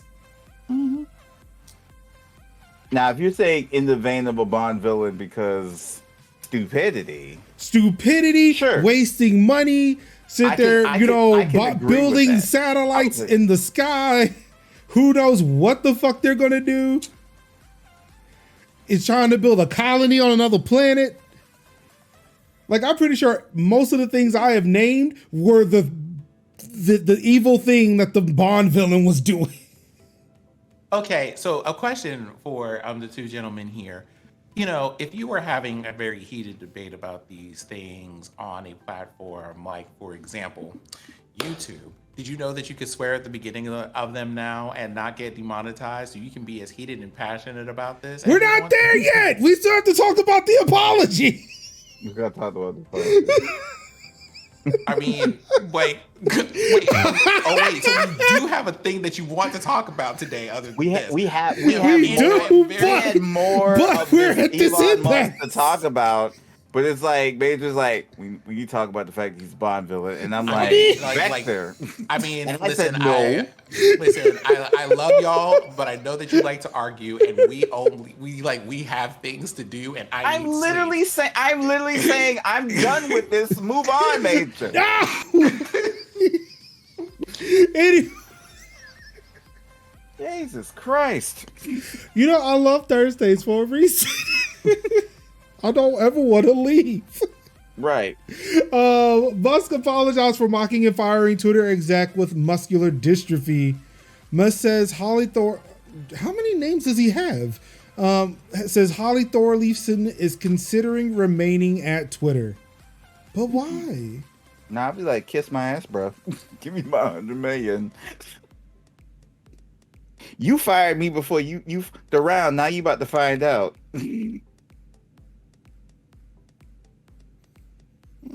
But the fact that like Musk the next day just came back. So you know what? I'm not done punching the motherfucker out. Let's just go for some more.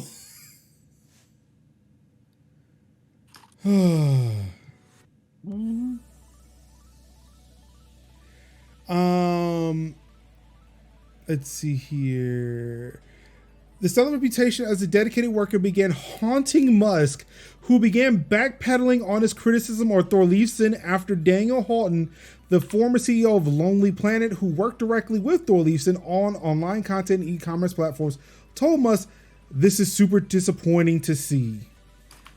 Not only is his work ethic next level, his talent and humility are world class. Exactly the kind of person you want on your team when the odds are stacked. I feel certain there's a deep misunderstanding somewhere in here of did no actual work."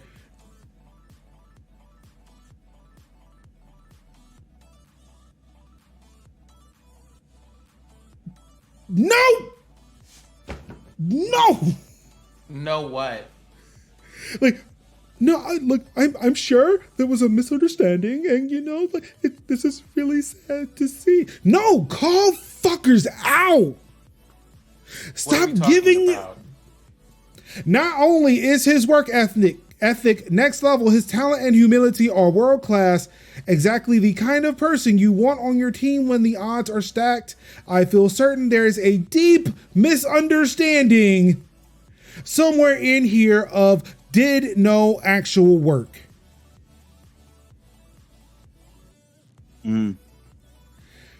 Again, people need to stop apologizing for and giving leniency to assholes.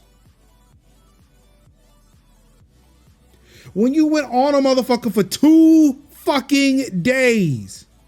What are you talking about? The sentence that says, "My theory is that they made a mistake and are now looking for anything they can find." No, I am right here. This quote from the Daniel Houghton, the former CEO of Lonely Planet. I have it highlighted on the screen. So, Major. You can open up twitch.tv/Major Linux, give me the view, and see the thing I highlighted. Does anybody want to tell me what paragraph Major is on, since y'all can see this? They're not count. There's no numbers, but I'll count them for you. 1, 2, 3, 4, 5, 6, 7, 8, 9, 10, 11, 12, 13, 14 paragraphs down. So in the right above cost of firing Thorleifson. Okay. Mm-hmm. Also, like, I mean, I'm just saying, somebody is vouching for Musk to say, hey, you made a mistake. Maybe don't do that. In the year of our Lord 2023, when he's done this multiple times, hey, maybe not apologize for the asshole. Do not give the asshole leniency. On the one hand, sure. On the other hand, being very like practical for a moment about these things. When someone is in fact being an asshole to whatever degree, one of the best things that can happen to them on a list of things, because sure, I want, like listen, I hope like terrible things and misfortune like hang over this person like a cloud for the rest of their lives until they atone. However, before any of that, right, it's always a nice thing to have to see like someone that this person has any kind of respect for go, hey, you're fucking up over here. You need to go and correct that. I get that, but if we're at levels, if we were at levels of calling this man Vortex or whatever the fuck the dude's name was in Despicable Me, Vector, vector, line, angle, sine, cosine, tangent. If we're at this point, this man is fucked up so much. At what point do you say, okay, this man is is definitely beyond learning from mistakes? I can see if this was like the first or second time he was being crazy as shit on an open platform and did some bad things. But in the 4 months he owned Twitter, he did unspeakable shit. And that's just in 4 months of Twitter. Let's look at the body of his work up until now. I mean, we can't, for a white CEO to come say to another white CEO, "Hey guy, you know, I wouldn't fire this guy. Maybe we should look at alternate paths." Like, no, because again, if somebody come up in your face, disrespect you multiple times, are you allowing that grace every time? Because at a certain point, I feel like, nah, that can't be me. Two things here. One, it depends on the person, but two, and probably more where I land about this, however we feel about that, I feel like being irritated at Daniel in particular in this situation is misplaced, right? If he's just kind of like, here's the thing. Let's say that you do something that royally pisses me off, right? If Kevin comes to me and says like, hey, I feel like there's like a misunderstanding, a miscommunication here, or at the very least, I feel like this is something that y'all can talk out rather than necessarily coming to blows or never speaking to each other again. I feel like being angry at Kevin isn't really the appropriate response to that. If I'm in my feelings, I might just be like, I know that you mean well, but like if you're saying in general, hey, maybe you should try talking this out, sure, I will tell you at this moment, I am in my feelings and that is not a conversation I want to have. Or two, hey, Kevin, I know that you mean well and I appreciate the fact that you care enough to try to mend this, but your friend is an asshole and you need to address him as such. I need you to go and take that conversation to him, not over here. So if that's a thing, I would respond the same to Daniel. I would be like, I'm not angry at you, but I need you to understand your friend over there. If there's a misunderstanding, it's a misunderstanding. But the way that he handled that, he was a dick. And you need to talk to him about that. Because if he comes over here, he's getting popped. Again, at what point does someone that apparently Elon Musk respect not call him out on his bullshit and said, no, like, dog, that's just not great. Not to say, oh, look, there seems to be a misunderstanding. Like, no, it's like, dude, dead that shit. You know this is wrong. No, maybe you should sit the fuck down, go the fuck away, not try to go talk to somebody else. Because again, like for me, that's giving grace and humility to somebody who will just sit there and look at that like, you know what? I can do no wrong. It's like, I'm going to be an asshole. Somebody will call me out on it and they'll say like, look, I'm going to give you another chance. And you know, you go out and you say, I'm so sorry. I didn't mean to do any of this, and I will be better. Just like I said, you know, I wasn't. I mean it this time, not like the times I said I wasn't going to lay off more people than I did. Mm-hmm. It's like when folks were calling out fucking what's his name, Linus Torvalds, because dude was being a whole ass when people were deploying okay, yeah, and I see that, but I'm gonna talk. Here's someone who is not that fucking rich. Linus Torvalds. He was being a complete and utter fucking asshole when it came to people merging patches to the Linux kernel. Dude was just outright disrespectful. Enough people called his ass out. He took a back seat. He sat down. Yeah, so it's like, again, my thing is, it ain't nothing to do with rich white folks. It's just about people being assholes. And at what point do you sit there and say, look, sit the fuck down. Really think about some shit. Don't talk. Don't say shit. Just pay the man, let him go. That's where I'm getting at.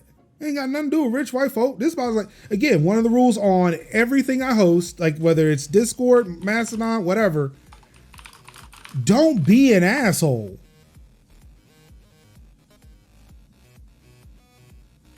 I hate it when people use their neurodivergencies to be assholes. Mm-hmm. It's one thing I keep looking at, like making sure I'm not trying to be that person. Like, I know I get agitated and there may be things I may say that I don't mean, but I try not to be that person. It's like, oh, I'm sorry, it's just my neurodivergency. You're just going to have to let me go because it's my neurodivergency. Mm-hmm. Like, no, that's not how that works. So again, for me, I feel like Houghton here was like, look, man, look. Look, they're just made, like, y'all were tweeting, you know, this, like, maybe you should have called them or sent an email or something, you know, like, look, like, y'all, this is a small misunderstanding, and, you know, we just got to be better. And I'm like, nah, that's not how that's not how that conversation should have gone down. It should have been, dude, take fucking several seats. You fucked up, and you really need to calm your shit down before you go out here on a platform you own. Yes, going out spewing hateful ass shit to people. Because this whole misunderstanding just feels like a slap on the wrist to me than it does, you know, really holding somebody accountable to the fuck shit they own. Thank you. It was not I do not believe that this was a misunderstanding. This motherfucker went there double barreled with his full fucking chest. Right. At a dude. And it was only at that point when he was like, oh no, maybe I did fuck up. Mm-hmm. And then try to save face. Like literal. Legal was coming for his ass. Exactly. Mm-hmm. So yeah, I'm sorry. Like, I'm not gonna let fucking these people who will be at Jackson Hole or fucking Davos be like, it was just a misunderstanding. No, it won't. No, it won't. No. He meant that shit with his full chest and got fucking scared when he had to answer to a whole bunch of shit and then had to pay some money out. I'm gonna pay some money now. Motherfucker, again, lost almost $6 billion today alone. Yep. Yeah, ain't no misunderstanding. Some bullshit. Mm-hmm. Say it one more time. Say it one more time. This was not a misunderstanding. This was some bullshit. There you go.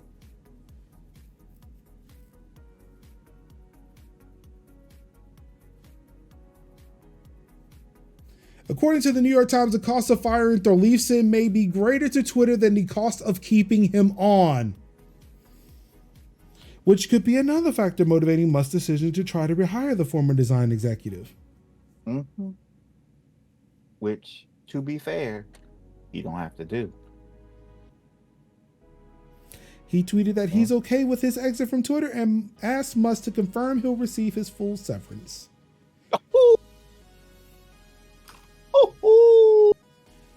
My man said, no. Oh, it's fine. Make sure that the direct deposit hits. Pay me in cash.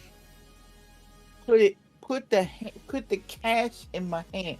How many dump truck? I'm gonna send you my address where you can send all the dump trucks of money. Didn't Samsung send dump trucks of nickels to Apple to pay for their fucking fine at one point? Again. See, that's the petty I love. You know, like I'm gonna pay you, but in nickels. Yeah. So again, like I said, there was no misunderstandings. And again, if Musk meant what he said, he would not have gone as far as he did. Again, there would not be a pattern of violence. I mean, there would not be a distinct pattern. You know what I think? What do we refer to for when we were talking about laws? Like a precedent that's been set. This ain't just the first time we've seen Musk do shit like this. When the verification shit went down and senators had questions, did he not openly mock the senators? Yep. Especially after, like, I mean, we can say how bad Eli Lilly lost money, but they did lose a substantial amount of money because somebody impersonated them to say insulin was free or whatever, or $1, which even then still had lasting ramifications because Eli Lilly just recently capped the price of insulin at $35 a vial.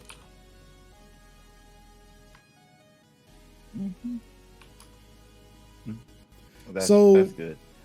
I mean, yeah, like, so, I mean, some good came out of it, but I'm sure, like, it fucked with Eli Lilly for him to be like, someone's like, we want answers to what the fuck happened, and he's just going to openly mock somebody. The fact that he keeps flirting with AOC. And that's not the one you want. That's not what you want. You don't want that. You don't want that. You don't want that. Yeah. So excuse me for just for believing that a CEO talking to another CEO is like the thing we need about misunderstandings. I want to be on the right side of her.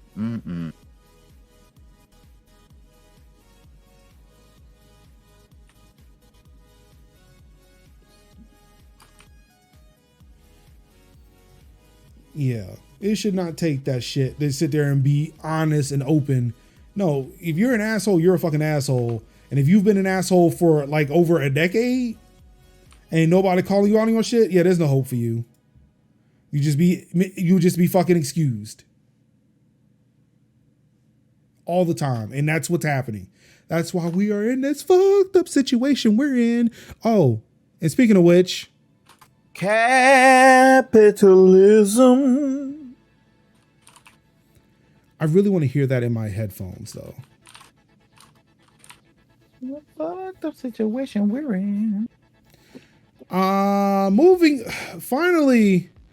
Moving on from that.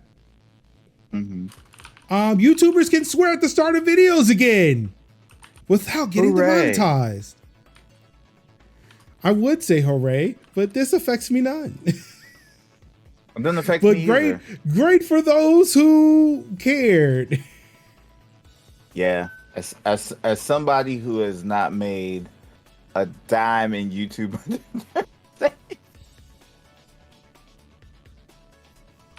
you know, they took my $17, and I ain't cursed not one bit. They took all my $17.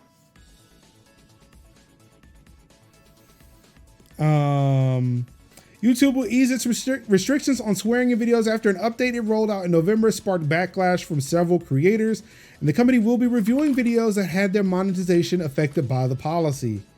In a video uploaded to the Creator Insider channel, the company says it reviewed the data on how the new rules were enforced and found that they resulted in a stricter approach than we intended. The update means that creators will still be able to make at least some money on videos, even if there is mild swearing up front, though the restrictions remain confusing and don't fully revert to the older rules. As a recap, late last year, the company changed its advertiser-friendly content guidelines to say that if a video contains swearing within the first 15 seconds, it may be demonetized. That is, the platform wouldn't run ads on it, severely limiting the creator's ability to earn revenue. A creator could also get dinged if they used a lot of profanity throughout the video. Exactly how much was unclear, and the change was retroactive. Videos that were made under the old rules that explicitly permitted swearing were suddenly no longer advertiser-friendly. So you mean to tell me in order for me to get rid of ads, I would just need to say fuck at the beginning of my videos every single time? Other video. Fuck. Okay, let's play Minecraft. Just like a shock jock jingles. Let's fucking do it again with Major Lytics. It's cool. It's Major in the morning. Cool. Ads are gone now. Let's get into it. And never curse again for the rest of the video. It's Major in the morning. Fuck yeah. Yeah. Oh my on God. 92.7, the Beast.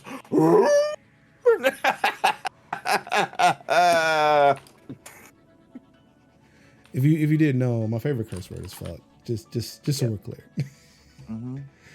So yeah, good for those who could make money on their videos. You can say shit. And damn, I guess. I don't know what the words were, but I imagine fuck was one of them. It had to be, right? I think pretty much any word, any curse word that George Carlin mentioned. Get out of my brain, Major. I wasn't even finished, and yet you called it. Damn it. Somebody clip that. That was awesome. From downtown. Somebody hit the clip button on that one, because that was dope.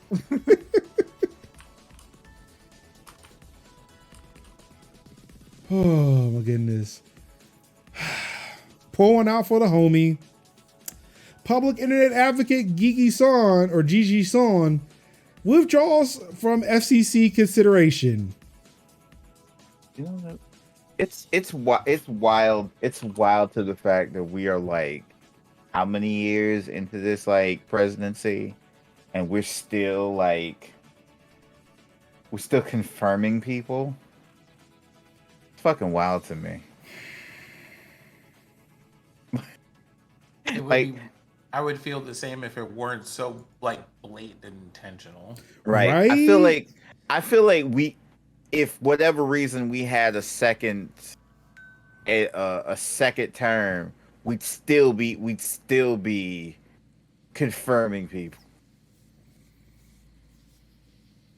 Mance win again, fights off another January 6th, and still has to confirm people.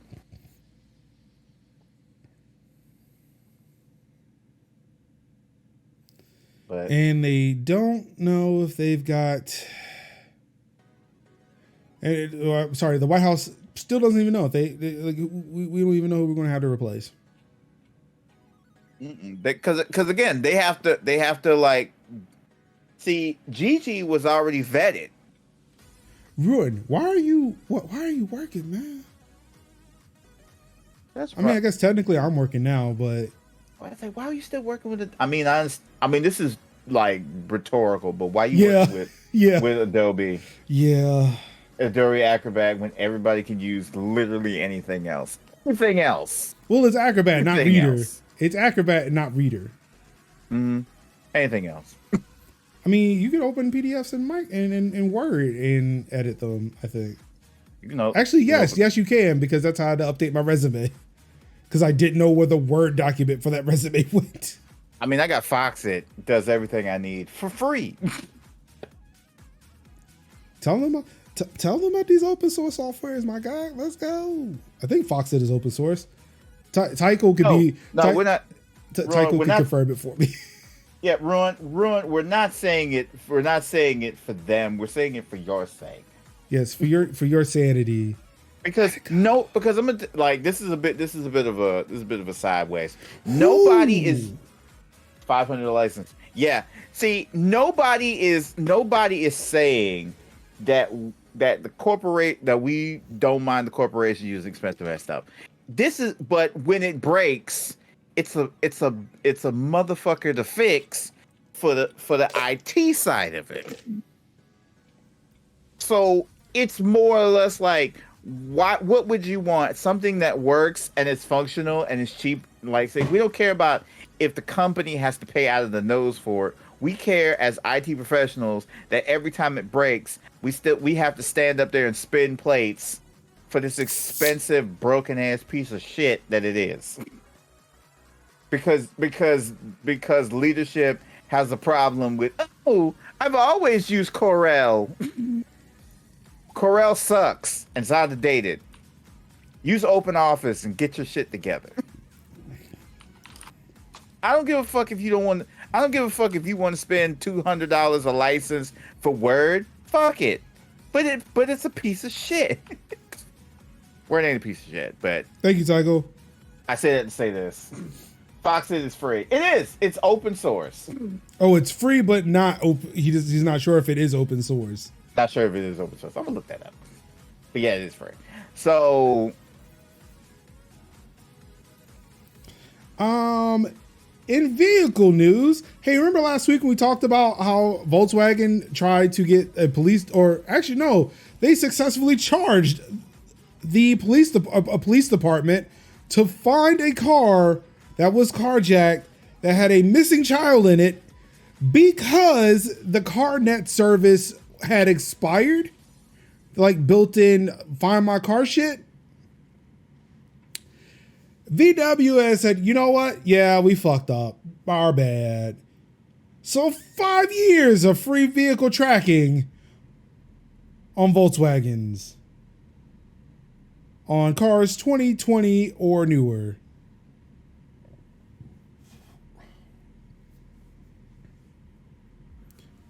Ruin, the New York Stock Exchange runs on Red Hat. Did you know that? Foxit is not open source. okay, but it's just free, which is okay. I'm like, all right. They will tell my management to never let me work with them again. But come on, you can tell them, like, look, the New York Stock Exchange runs on RHEL. It's technically free. Mm-hmm. And for those who need a refresher, on February 23rd, a Volkswagen Atlas belonging to a pregnant mother was stolen from a driveway in a violent carjacking in Libertyville, Illinois, with her 2-year-old child still inside the car. When local law enforcement contacted VW's CarNet service to obtain the vehicle's tracking information to find the abducted toddler, a representative informed the police that the vehicle's free trial had lapsed and refused to help until a $150 fee was paid to restart the coverage. Wow.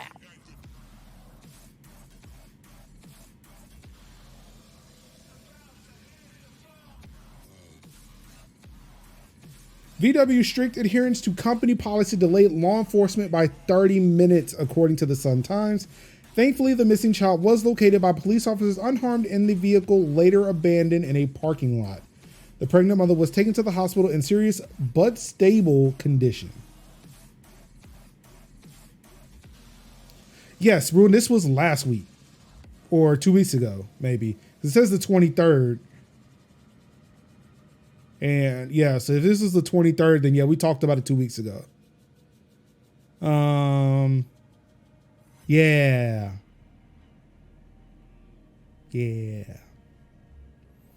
I mean, it's one thing about, we can be like a cab all day, but again, there was a child missing. At 30 minutes, like as a parent, 30 minutes is a lot. 30 fucking minutes is a lot of time, whereas like, I don't know where my child is.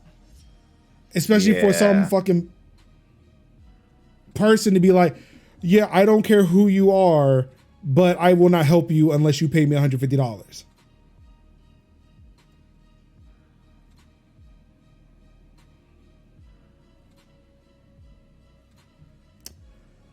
So yeah. Fuck you, Volkswagen. Just fuck you. Or the agency you use to do this, but hey, you hired them, so. Mm-hmm.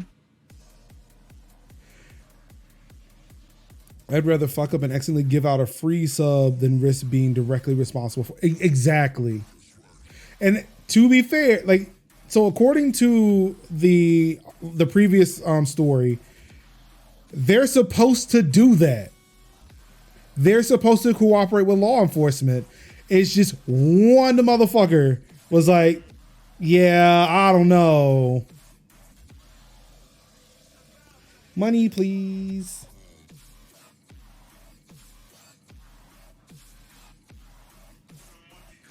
Yeah, that one engineer is like that one support technician or whatever is on their fucking own.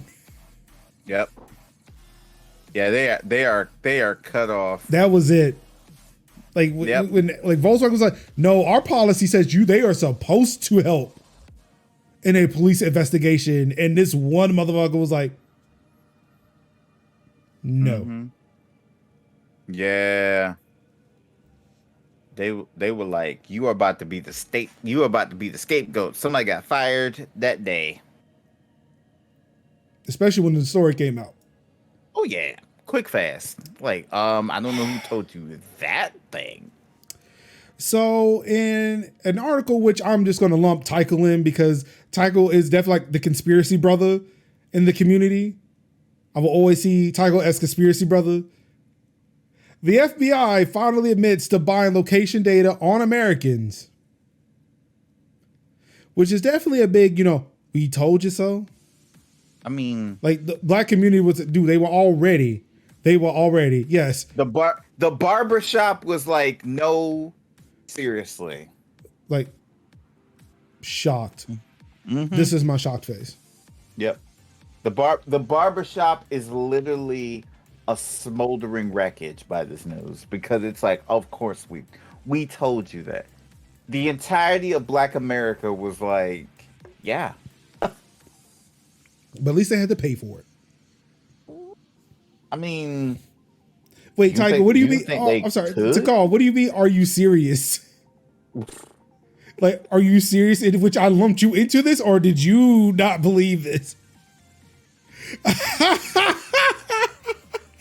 Like, I'm not conspiracy theories. I tell the truth. I said that happened, and here is the proof that said this happened. It's not a conspiracy theory. It's a conspiracy fact. That shit happened. Look, we're not saying conspiracy brother didn't provide the receipts either. Most conspiracy people don't. Look at white people. I said I'm talking about conspiracy brother from Undercover Brother. There's one specific person I am talking about. Okay. Even though he is played by Dave Chappelle.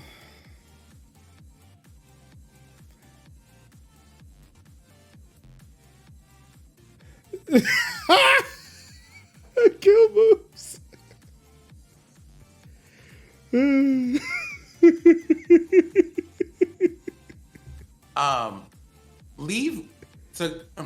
Cal, leave me out of this. Leave me out of this. I was just here petting my very loving cat. Leave me alone. Like a Bond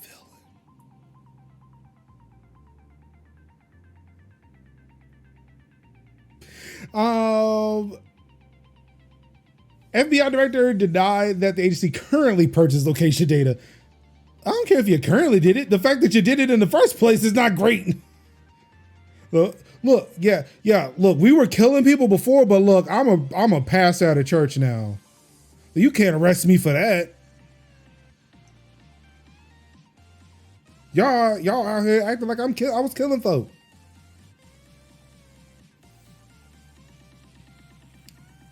Breaking news. What he actually said was, it's just a misunderstanding.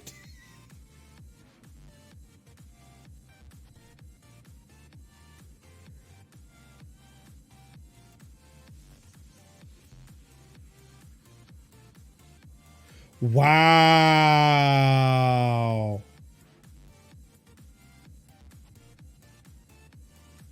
Edge didn't have to do that. Microsoft did not have to do this. Microsoft thinks they're Wendy's, but they have like 30 years of reputation of using their browser to download other browsers that people like more. I feel like they should just step out of this one. Just sit back.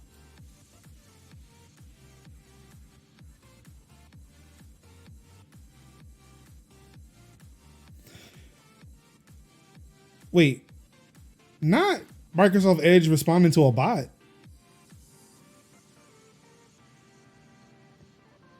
Or at least it says that it's automated, but I don't know. We offer vertical tabs, read aloud, sleeping tabs, clarity boost, automatic coupons. Oh, and you can easily import all your Chrome extensions, bookmarks, passwords to Edge.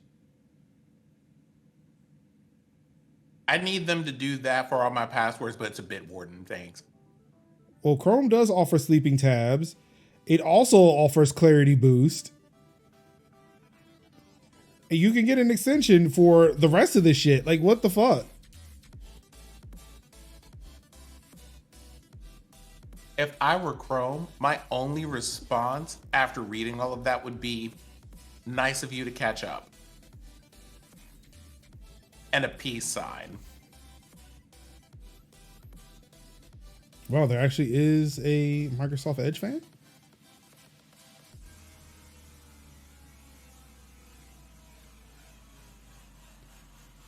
We were just feeling a little edgy.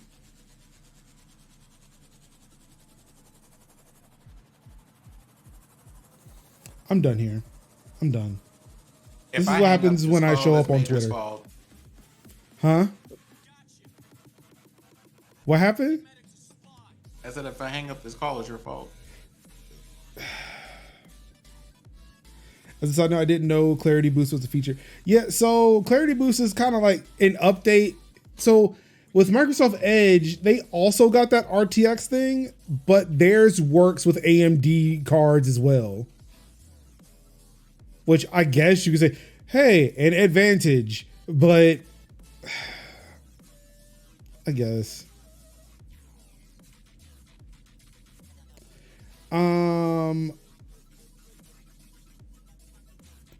Quote, to my knowledge, we do not currently purchase commercial database information that includes location data derived from internet advertising. FBI Director Ray says, quote, I understand that we previously, as in the past, purchased some such information for a specific national security pilot project. Oh, excuse me, but that's not been active for some time.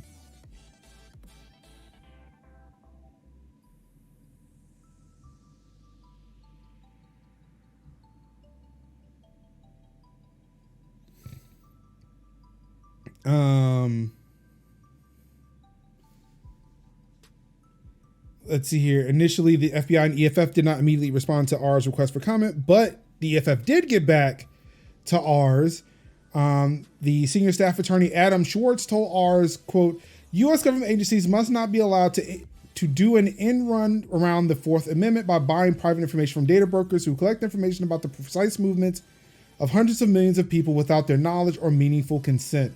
This extremely sensitive information can reveal where we live and work, who we associate with, and where we worship, protest, and seek medical care. End quote.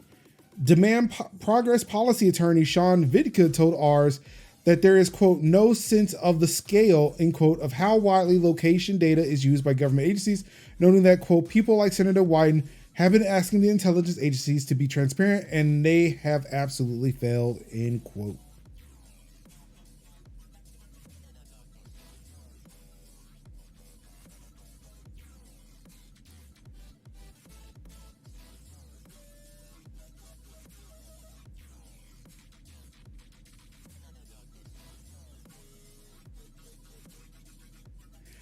Damn, Tycho actually is right. Edge is chromium based. So maybe it's not them being edgy. It's like, are they really the competition because, you know, we're the same?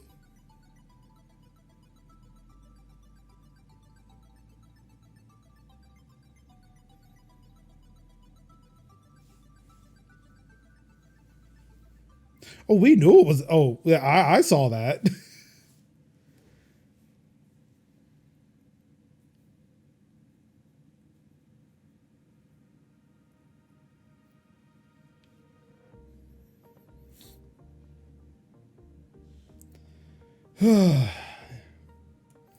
Last but not least in tech news, U.S. House of Representatives impacted by health insurance data breach. These are the same people who want tech companies to have backdoors to end-to-end encryption.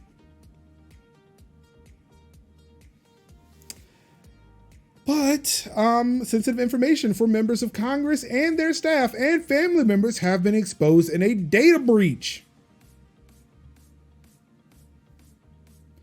The FBI was able to purchase leaked information from health. Oh, so they out here still just purchasing shit. The FBI was able to purchase leaked information from health insurance marketplace DC Health Link on the dark web, House Speaker Kevin McCarthy and House Minority Leader Hakeem Jeffries wrote in a letter. The data included the names of enrollees, spouses, dependent children, social security numbers, and home addresses according to the letter. This breach significantly increases the risk that members, staff, and their families will experience identity theft, financial crimes, and physical threats, already an ongoing concern. Oh, you don't say.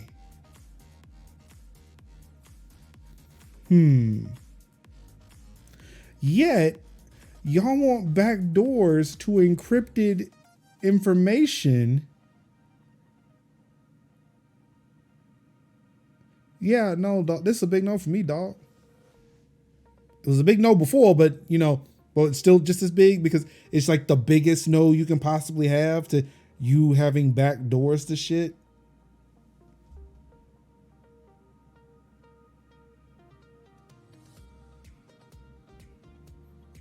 Yeah, y'all gonna need to hire some new people to work at Congress because couldn't be me though. Couldn't be me though.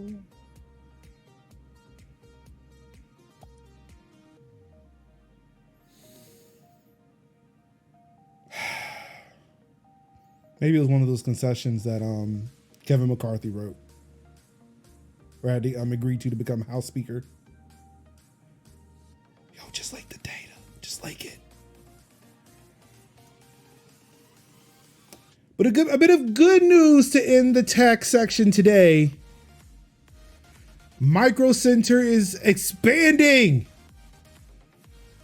with 3 new stores. Damn. The first one is coming to Indiana. Okay. And they have not said where the other 2 will be. Boo.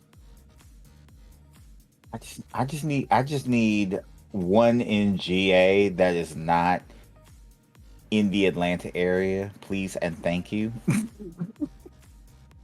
Actually, there is one in Georgia, isn't there? Oh, there, yeah. Wait, I think there's a few, but they're all mostly Georgia based. See, we can use one here in RTP. Yeah, Come on. There is. What are we doing? What are we doing? I know Duluth. I know Marietta. Duluth and Marietta, the ones I know of. See, the last time Micro Center opened a new location was in 2014 with stores in Brooklyn and Queens. Damn. Yep. However, I have heard on the grapevine, whatever, that apparently there were some talks about bringing one to Charlotte. They do, as someone who has been in a Micro Center, They do kind of look like they're going out of business because it looks like the final days of a Circuit City. Mm-hmm. Oh, that's sad. That's sad. Damn. Hate to see it.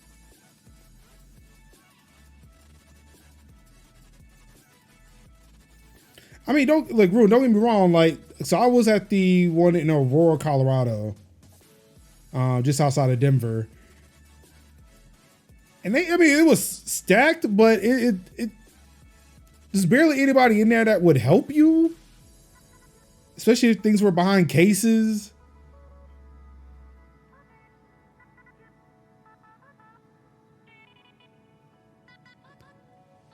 Good Lord. I hate commission. I really do.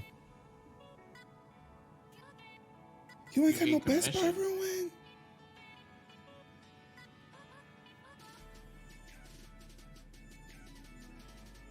Oh. All right. That deserves the screen time. That's probably trash. I mean, it's better than Amazon.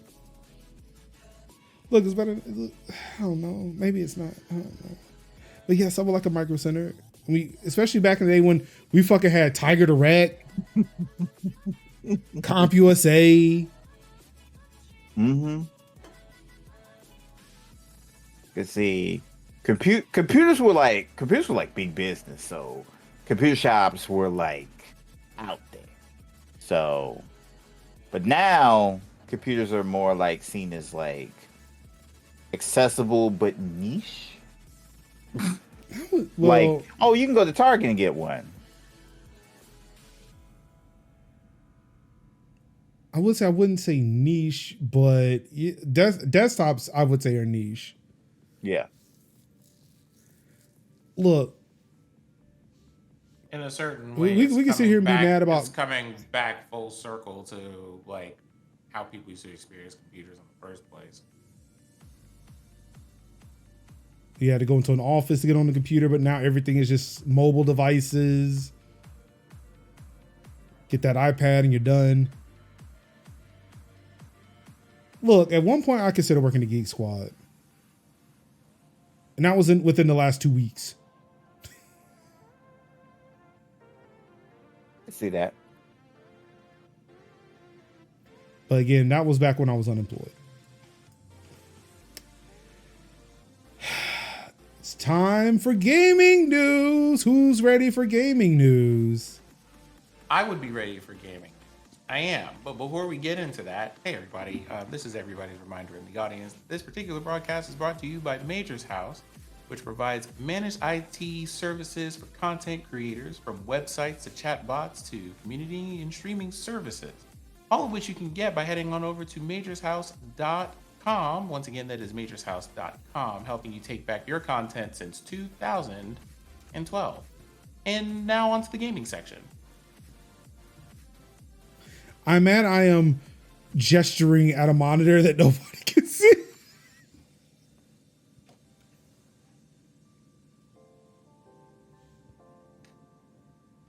It's a cow reminding us all of one of the most important things. With pleasure.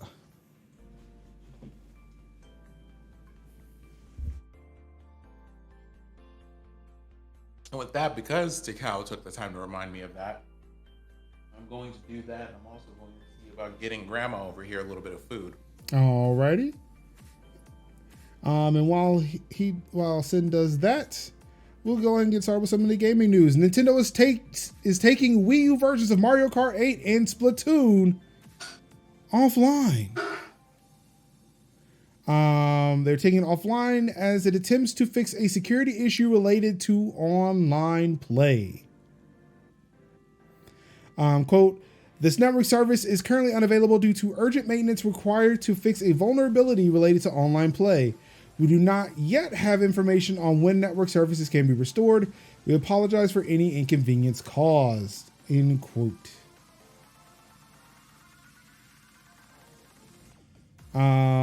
According to Oatmeal Dome on Twitter, the security vulnerability is almost certainly ENL buffer pwn, which could allow an attacker to take over your console just by connecting to them online.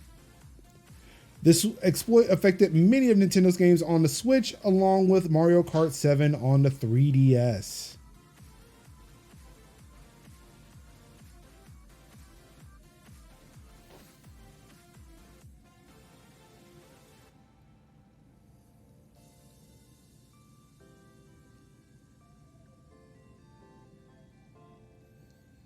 Omodome notes that multiple Wii U, Switch, and 3DS games have been patched to protect users from attack, but that Splatoon 1 and Mario Kart 8 did not receive any. So yeah, if you were playing Mario Kart 8 or Splatoon on the Wii U, regret to inform you that, hey, you're offline. Also, I hope you haven't been hacked.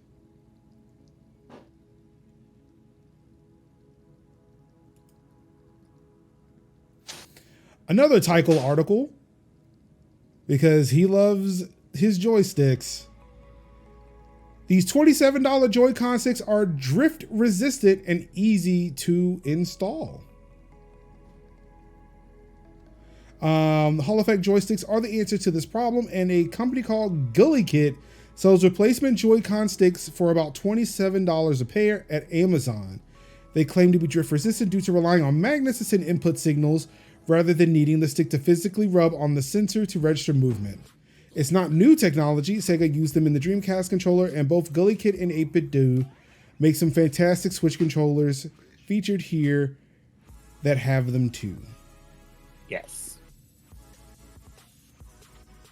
Right to repair. Right to repair. Or just even better joysticks. Better joysticks. That part. That should have been in there from the beginning. Should have been in there from the beginning, but you know, 27 a piece, as opposed to not having joysticks. Not having joysticks, yeah, and having to spend like what for new Joy-Cons, as if Joy-Cons aren't already expensive. Well, Nintendo will still allow, if you do experience Joy-Con drift, you can send them your Joy-Cons. But I guess in that event, if you are hoping to play it portably, you will need to have some other Joy-Cons, which for me, I picked, my Switch is in the dock. I picked up some Hori Joy-Cons until my new ones arrived. Yeah. Something. That's what I'm thinking about doing, is like just using, like, getting some Hori ones and then using those as kind of like my portables kind of joints, and then leaving my Joy-Cons for like Switch Sports and basically games that require like the Joy-Cons, like, so it would make the most sense for me to just be like, yeah, I'm just gonna let them rock, because I use a Power A controller whenever I play games. So ooh, that looks like a good like pro controller. The one I have is the Power A wireless. It's it plugs in by by Type C, and it is amazing. And I think I only spent like $40 on it. Black Friday, one on Black Friday deal, and I loved it. I loved it ever since. I had the other one that was it didn't have the rechargeable battery, but it had replaceable batteries. So basically it was like, it took double A's. So it was good. So that was good, you know. This is what I have. The Split Pad Pro. Okay. But they did make this compact one, and that's what I kind of want now. The split pad, yeah. Well, I want the slim ones. Yeah, See, yeah, these slim ones look really good. Yeah, like they don't look as bulky as these do. The pros. Yeah. Because that's what I want too. But I don't like. I'm not really cool on some of the colors. So the ones I have are black. Okay, probably get those. But I I mean, bought but them. I you know, think I I mean, bought it at Best Buy, or did I order from Amazon? I can't no, remember. I mean with the compact ones. Oh yeah, that was one thing I didn't like either. Yeah, the big ones, they come in a variety of Huh? colors that I We've love, got but it's like, Gengar. Oh, but yeah, it is. yeah, yeah. Those are not The apricot those aren't red ones are ideal. not that bad though. They're not bad Like because I the have the neons, but yeah, like if you look at the back of it, it's like, oh yeah, that's two different colors. But if you look at the front, not bad. yeah, it's not bad. Yeah, not I bad. think I 'Cause was I mean, going to buy the apricot red ones when I was looking before. yeah. So that's on the list, but I think in the next couple of months that I'll probably be playing my Switch a little bit more. But yeah, To call, do you know if the Steam Deck has Hall sticks or not? I wouldn't be surprised. I would not be surprised because that Steam Deck is It doesn't. very very customizable. This could be a chance. It would be nice if somebody made some for it. Yeah. And the fact that Valve was like, yo, we're so amazed by our community doing dope shit with it. It's like, yes, please be amazed because we love this thing. We want you to let this thing stick around, please. Mm-hmm. It's literally like we want good, solid, portable, handheld computing devices that we could travel and put all. And that is inexpensive or relatively inexpensive. It's relatively expensive. It's like $100. It's like $100 more than a Wii, not Wii, a Switch. No, but like I do have one guy who comes in here every so often is like, yo, what about that a thing? And it's like, dude, this is $1,000, but the specs in it are better than the Steam Deck. Dog, like $1,000, but it's $1,000 and it will last as long as my Steam Deck, maybe. But it's $1,000, and it runs Windows.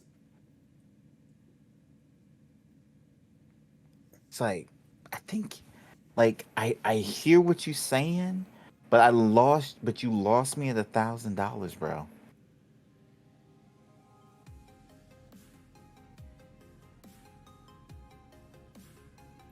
Okay, so we'll do first for DualSense Edge because that is easier for it. So then great. I don't feel bad. Well, $200, I do feel bad about wanting to buy a DualSense Edge. But if I could get, like, if for the replacement sticks, I can get Hall sensors for them. I can get Hall sticks for them. I ain't gonna be that mad. God bless you. Thanks. Mm-hmm. Yeah, Captain Celestial says they just made an announcement that the Steam Deck 2 is years away. They want Steam Deck to stay for exactly, and that's what I love. That's what I love. Yeah. I just hope that in those years they don't forget about the Steam Deck.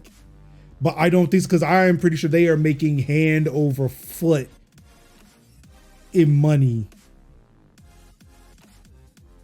And not having to pay another licensing. No, you don't understand. It's a own. mod. You would have to open. Wait, the DualSense Edge? No, you can. Dude, you can take the sticks out of the DualSense Edge like relatively easily. That was the one reason why I wanted it before I saw the price. Mm-hmm. Like the DualSense? No, I don't want that. I want the DualSense Edge. Like they make a stick module for it.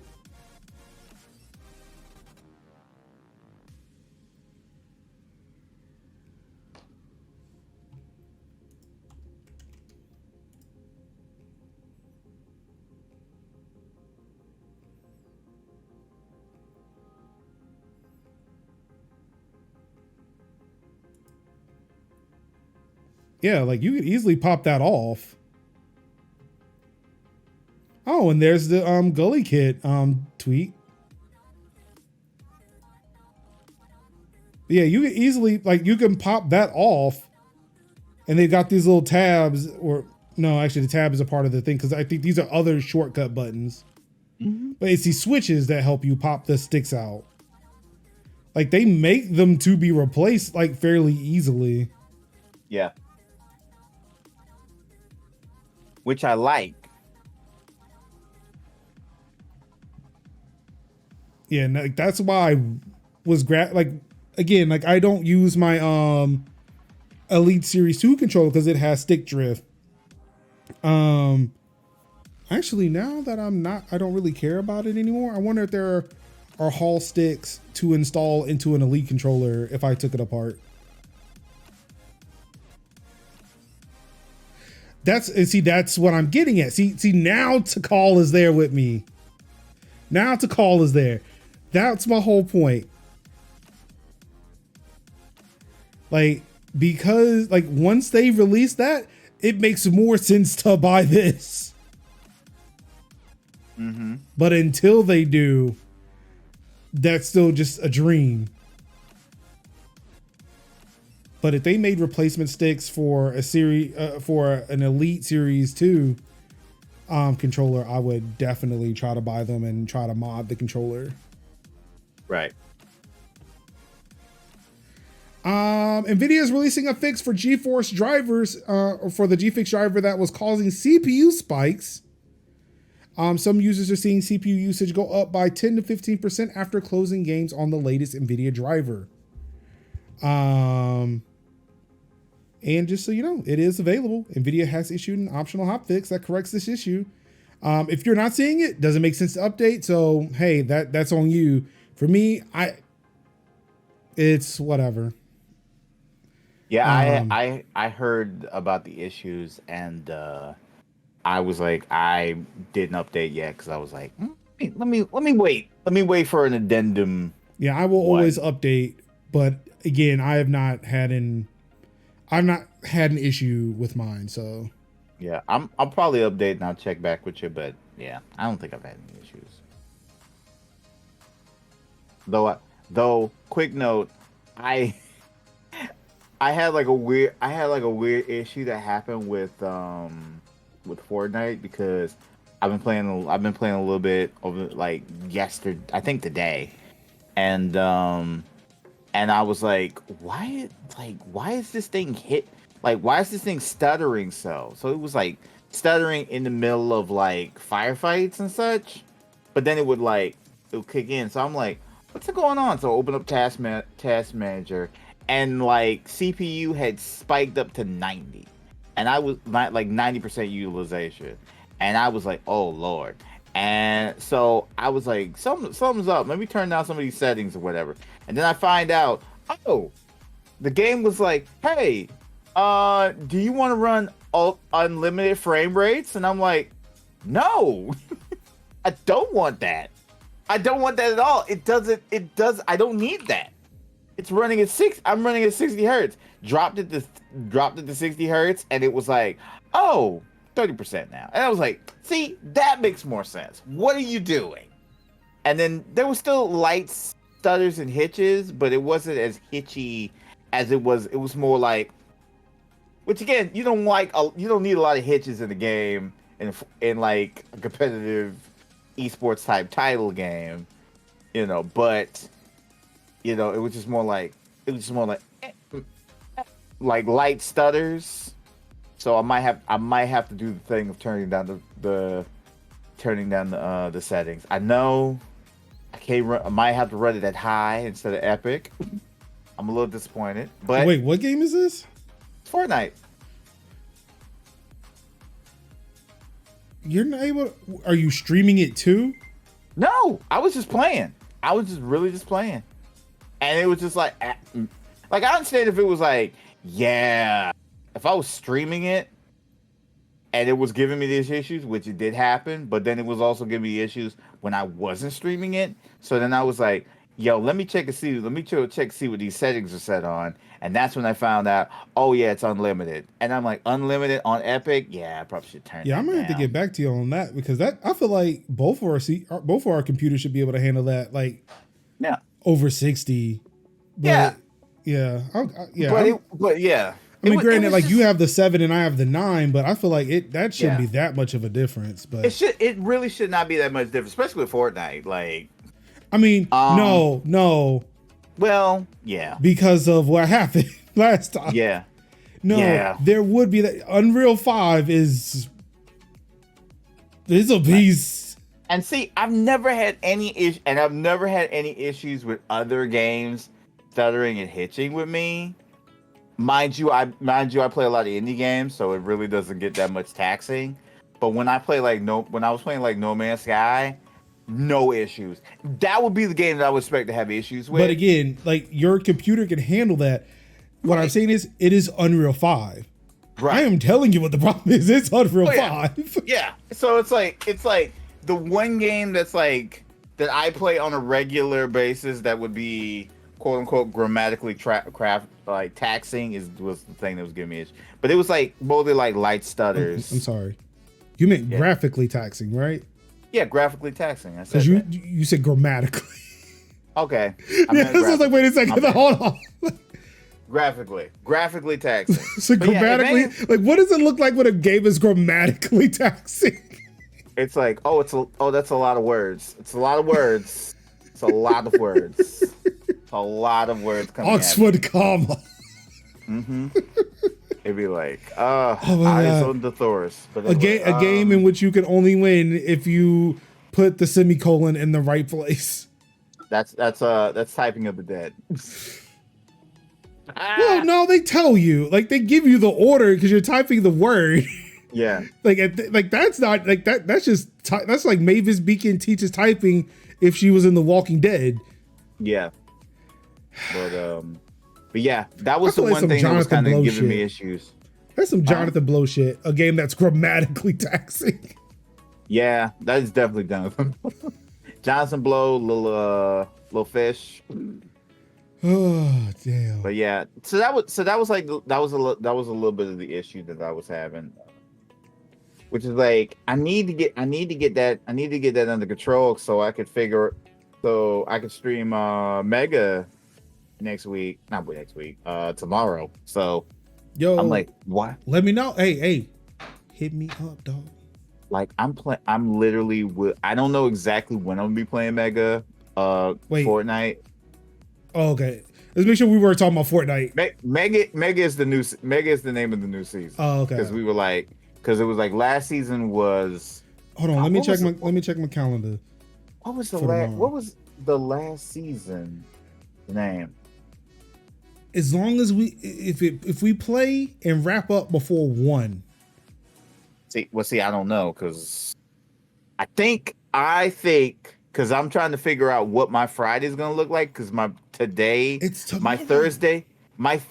was my Friday. So now I'm thinking like, is my Friday gonna actually be my Thursday now? So now I'm like, if I wake up and I look at my day and I talk to mom, I says, Mom, how are we set for today?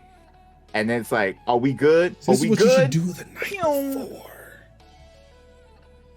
Because I'm gonna do that. Because if not, 10:30, maybe 11, we running it. Like, okay, I'm keeping a lookout. I will go to work. I will go to work tomorrow. Because real talk, I'll check because I'm gonna be in there. Because real talk, I'm going to be on Fortnite the entire day. So yeah, I'm just streaming it. Do that. Right? No. I'm not saying like the entire day. I'm just saying I'm literally going to be playing in the morning break. There is going to be responsibilities, but any game time is Fortnite. Okay. Because today was okay. Yeah, because the day was Fortnite today. Because I was like trying to see if I can get that Geralt skin, but I couldn't because time and energy and I stink, and so I didn't actually get finished with that. So I'm like, well, I don't get the Geralt skin, but I will get Lizard Zaddy. And if you see the skins, you'll know exactly the person I'm talking to. Because what lizard has a Rolex watch? Seriously. I'm like, all right, Lizard Zaddy, I see you. But anyway, that was it. It's a rant, but yeah. Untitled Goose Game rejected twice by Apple's Mac App Store. Oh, because that's wild. Because that game is amazing. I'm gonna read this line because it feels so good. As Sasser said in a post on Mastodon. Mm-hmm. Yep. We're on Mastodon now. We live. We move. Apple has rejected the macOS version of Untitled Goose Game twice. First, the game was rejected because the reviewer thought the player couldn't skip the credits. We explained that you could skip the credits by holding space, the developer mentioned. The macOS game has been submitted for review a second time, but again, Apple rejected the game, claiming something else. Sasser said that at the time, the developers just gave up and never bothered to resubmit. The game was released for Mac users through Steam and Epic Game Store. I think that's the best. I think that's for the best. Yeah. I really think that's for the best because, first of all, that game is pure and utter joy and delight. I think it's like the cheapest you can get it is like maybe like $10, and that's a good. But it's really like a 4-hour playthrough. It's not a long game. Unless you get frustrated because you just can't get the thing to happen, which definitely is me, and I'm like, yeah, fuck this, and just walk away. But see, that's the cool part though. It's like the game itself has like its own little like things that you can do, and then you just like do the things, and then you like, okay, cool, I did the things. We move on to the next thing. You may not get all of the little things. You can always go back. That's always the fun part. You can always go back and terrorize the town again with other goose-related crimes. You can play with 2 geese now. 2 geese. Double the geese. What about tall Double geese? the geese. What about Geese Howard? Wow. That's for my FGC peeps. Raging Storm. And tall geese is for my Gundam peeps. Yeah, tall geese. Yeah. Damn, I just want to watch Gundam. I want a tall geese figure. Nah, I just want to watch Gundam Wing again. You don't, but okay. No, that's a trap. That's a trap. It doesn't age well. I'm trying to tell you, it does not age well. You've been warned. I want to watch Gundam Wing again. I've seen it multiple times in the 2020s. I want to see it again. Yes. Okay. I want to watch Gundam Wing again. I know what I am saying. Mm-hmm. Okay. Gosh, people out here just won't let me fucking live.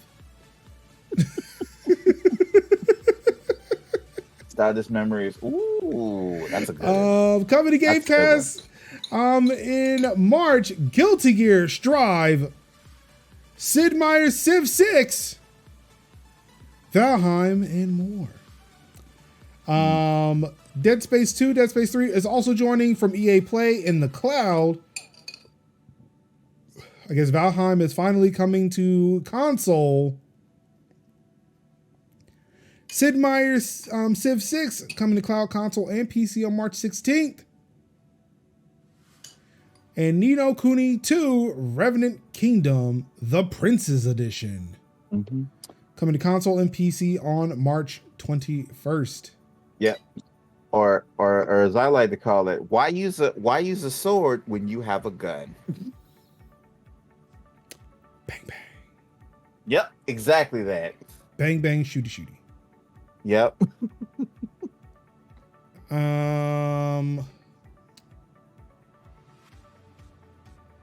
Let's see here. Leaving on March 15th, F1 2020 Goat Simulator, Kentucky Route Zero, Marvel's Guardians of the Galaxy, Paradise Killer, Undertale, Young Souls, and Zero Escape, the Nonary games, which I believe we covered last week.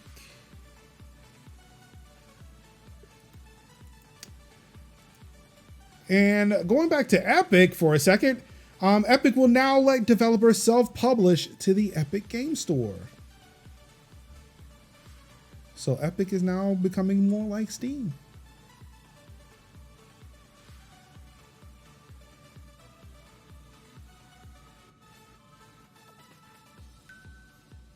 All right. Oh, but not quite. Well, I don't know. Valve might have some stuff here. While Valve has very few limits on content, Epic prohibits the following in addition to standard bans on things like copyright infringement, illegal content, and malware, including hateful or discriminatory content, pornography, and products with adult-only ratings. So yeah, post your games to Epic. All you devs. And now on to streaming nugs. But before this last third of the stream, I knew it. this is everyone's 11 p.m. reminder that it is, if you have 11 children, that, for those of you who are old enough to remember this commercial, it's 11 p.m. You know where your content is. If you don't, you might want to check Major's house, or at least go check that out. That is a wonderful set of managed IT services provided by none other than this particular Major Linux, who is one of the hosts of this podcast, if not the main one, who hosts all sorts of things from websites to chatbots to community and streaming services, all of which you can get by heading over to majorshouse.com. Helping you take back your content since 2012. And now back to the show where we talk about streaming, hardware, and deals. Twitch addresses live streaming of explicit deepfake content. The creation, promotion, or viewing of this content is not welcome on Twitch. It follows an incident in January in which explicit fake content of female streamers was live streamed on Twitch. Quote, this moment caused immense distress to those whose images were used without their consent and set off a wave of conversations about the dangers that AI-generated explicit imagery can pose. The existence of this content and its presence and distribution on various sites is personally violating and beyond upsetting. Deepfake porn isn't a problem on Twitch, but it's a terrible issue that some streamers, almost exclusively women, may face on the internet at large. Though we have the most control over what happens on our own service, we want to help streamers protect themselves or respond quickly to this kind of situation anywhere it arises. Excuse me.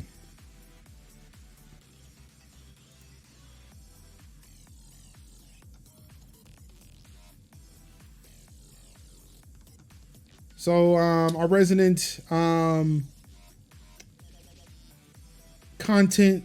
content aware individual, Sin. Thoughts about this? Have you heard about this January incident? That was news to me. Yeah. Yep, I absolutely have. We talked about it a bit, I think, because there was like the person who was caught having watching that on had people that he knew, had made deepfake porn with people that he knew, and that news blew up, and it was just I think he got on camera trying to be all weird and apologetic for it. It's kind of you kind of know what you did there, buddy. You can go ahead and hold that L. And then there were people who were just asking one of the people who was involved, asking their boyfriend how they felt about it, and he was just kind of she's right there. I don't know why you're asking me. Like there was a lot of weirdness going on over there. And before y'all ask, of course, it was the exact kind of person that y'all would imagine, straight out of a printing press and matching the exact same color, Pantone, like all F's only, you know, like just.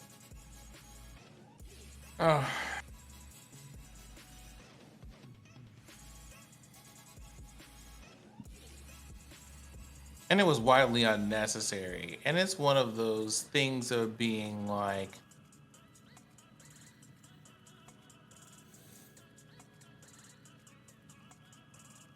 also things like, here's the thing. We had a whole bunch of things going on over here in this article. One of the things for me was, hey, Twitch, if you want to address something and you're just like, we want to take an expansive approach to do that, maybe having a thing in the middle of being like, well, it's not deep fake porn technically, because isn't a thing that you want to put in the middle of this article.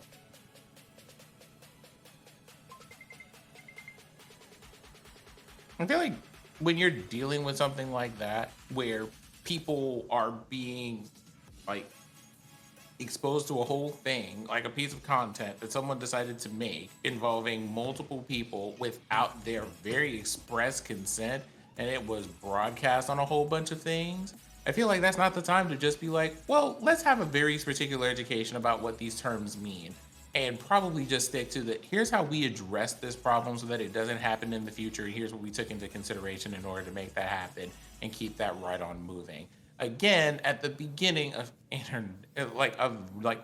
Women's History Month, can we just not?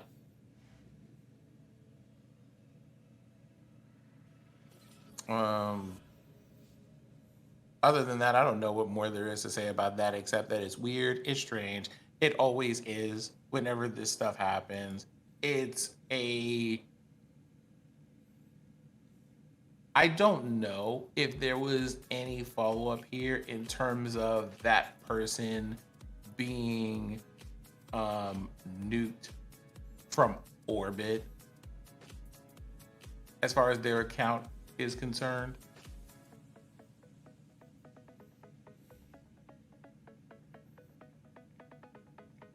Yeah, there's nothing in the article in reference to who it was who did the thing.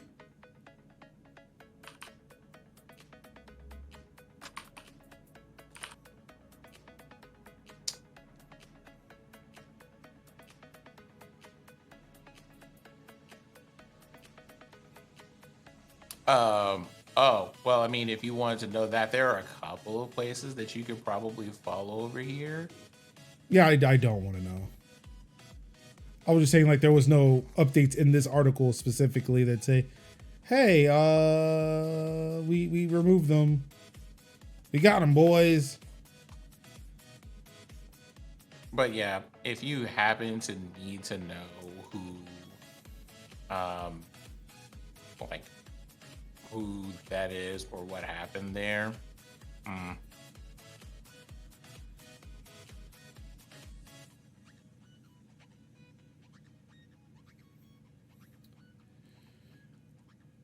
Well, let's hope that something good will come of this. like, I'm still just saying that I appreciate the fact that they did do one thing correctly in the safety post there. And let me see, I'm just scanning the article here.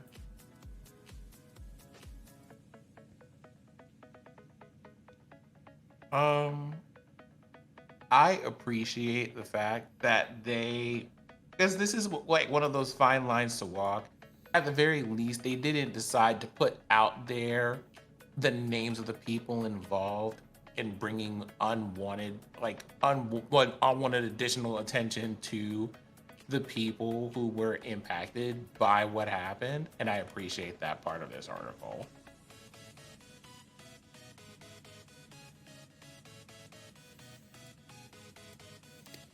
All right. And hardware and software updates, February 2023 Google Play system update finally rolls out to the Pixels in March.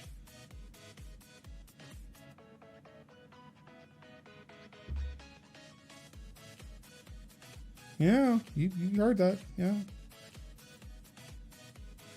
So update your shit. Finally. And a bit of late breaking news out of hardware and software updates. Sony has released a new PS5 update with Discord integration, 1440p improvements, and more. Nice.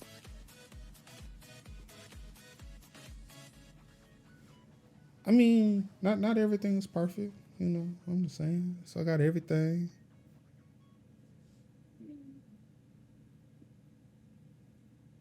I mean, I feel like the Pixels missing a month is better than not having updates on a phone for considerably a long time. That part. I mean, iOS doesn't get those updates that frequently.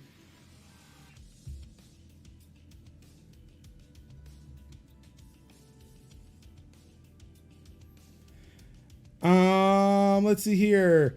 The Discord integration is sleek though. Once a call has been transferred, you can see your friends across Xbox, PC, and elsewhere in a call, and it exists on the PS5 dashboard like a party and a separate app until you terminate the call. Excuse me, only voice calls are supported right now, so you won't be able to see any Discord chat messages or stream your console screen to the Discord call or view others' Discord user streams. They had to cover the fact that Samsung getting their security updates out first when the whole selling point was Google says first in their comments. Don't be get me started on this Pixel. Let's see here. PS5 also gets improvements to 1440p mode with this update. Sony says 1440p has been expanded with variable refresh rate enabled for 1440p to add smoother visual performance in games.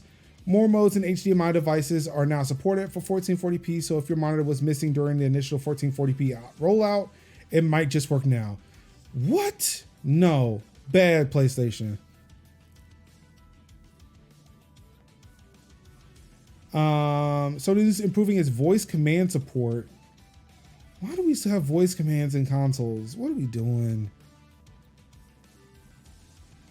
Happy people complained enough that Sony added that 14. Yeah, I don't understand why there was no 1440p support. That does not make sense to me. But I guess, you know, if your console is mainly for TVs, I can see the omission. But yeah. It's just Japan being Japan, which still isn't that much of an excuse. And of course, in the deal section, free play days. Got access to Tom Clancy's Rainbow Six Siege, WRC Generations, Dead by Daylight, and City Skylines Xbox One Edition. So hey, if you were looking for something to play on the Xbox this weekend, got 4 games to try out if you don't already own them.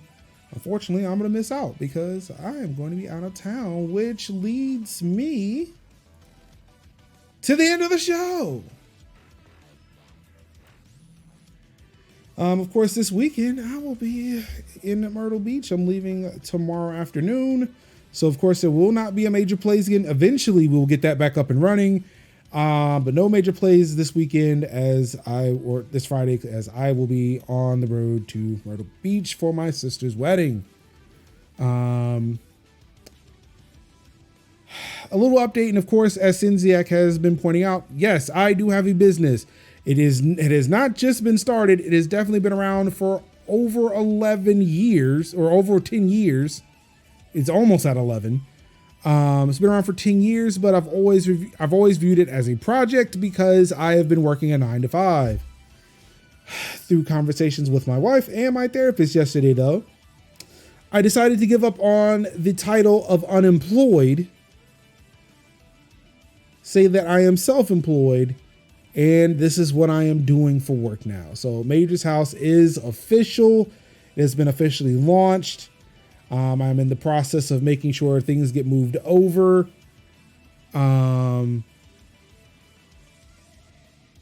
Okay, I have a question now. Kev, what is that on your... I imagine that's your right arm? Okay, then left arm. Oh, that's like a billow of smoke coming from out of Wakanda. And it looks like it was taking over a part of your shoulder. And I'm like, how is that even working right now? It was fucking tripping me out, bro. I don't know what to tell you. Anyway, back to the announcement.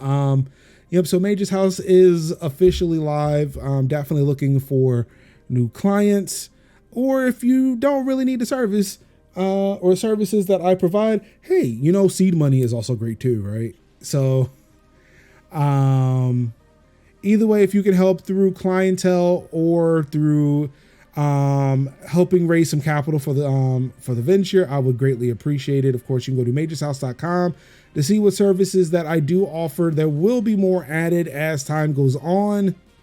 I'm in the process of migrating that site over to a new or over to Major Cloud, so we can go and get that set up properly, get some updates in.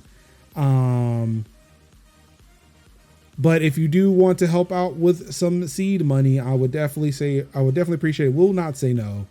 And then for that, you can go to kofi.com/Major Linux if you would like to help contribute to Major's House. Outside of that, when I get back on Monday, there will be some more Witcher being played. Probably just Witcher. I'm gonna try to get back to Witcher. Now that my son is back in school. Well, he's been back in school, but he just had Tuesday off, so I had to play Ace Combat. Also, I'm thinking about, because apparently the internet at large has discovered body doubling, a known thing that has been around for years, if not longer. And I'm thinking about possibly doing that now through Twitch, because I sit at home by myself, and if people just want to sit in Twitch chat and we just chop it up while I work on a project and talk about it, explain through some shit. Body doubling and parallel play, those two things. Yeah. Mm-hmm. So Exactly that.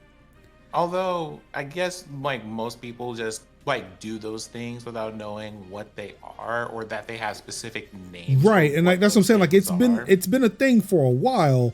It's just that an article came out from, and I can't remember what site I was looking at, where they were like, "Oh yeah, body double is this weird new thing that millennials are doing now that they're working from home." I said, "No, we've been doing that for a while, dog. And people just been doing that for a while."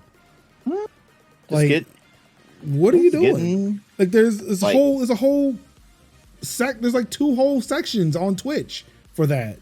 Yeah. Between science and tech, and like, or for me in particular, science and tech and software and development or some shit. I forget what it was. Yep, software and development. Yeah. So what was the other term you used? Parallel play. Yeah, that's right. Yeah.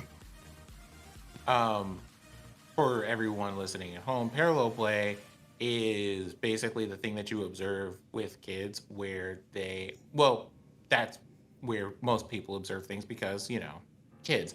But you have two kids doing their own thing in a room and not really trying to influence each other, just existing together in the same place and doing completely different things and not really interacting with each other, which is helpful for some people in the same vein that you would go to a cafe to do work and just have people around you doing things. And to that end, I know things like whole playlists and YouTube channels and stuff exist with just hours of ambient cafe noise. Yeah. Yeah, my ex and me would do that where we would just getting together in the same room, and we would just like be on the couch. She put her feet in my lap, and we would just sit down and just like be on our social media, just talk, just like chit chatting with our friends and chit chatting with our people, and we were together but doing separate things. And it was just one of the things where we just kind of like, you know, be together and do separate things together, and that was fun. Also checking Discord here. Sin had posted something several hours ago. But yeah, I did see the news for this too, where Discord's Clyde bot is now getting AI to do conversation summaries amongst other things. So it's not a bad feature. They have a chat bot, an auto mod bot, and all of that. But part of what they listed here is a change to their terms to make it explicit that on occasion, if you're doing video calls or voice calls, they may or may not record some of those that are happening. Oh, fun. So yeah, Back please to be Skype. aware of that.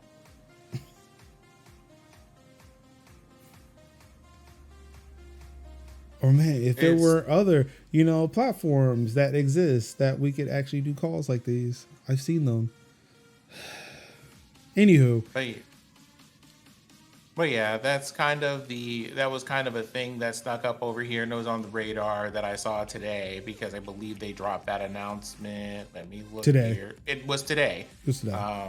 So like came in hot at the end at the buzzer, and so there's going to be those considerations to make. So hey, if you do a lot of voice and video chat and things like that in Discord, do so responsibly. Also another update that's come through. Anchor is now changing their name to Spotify for podcasters. Just saw that news come through earlier today. Actually, here, Major, I'll give you this image and you can decide how you want to get that to the screen, but I thought you would find this especially delicious. Oh boy.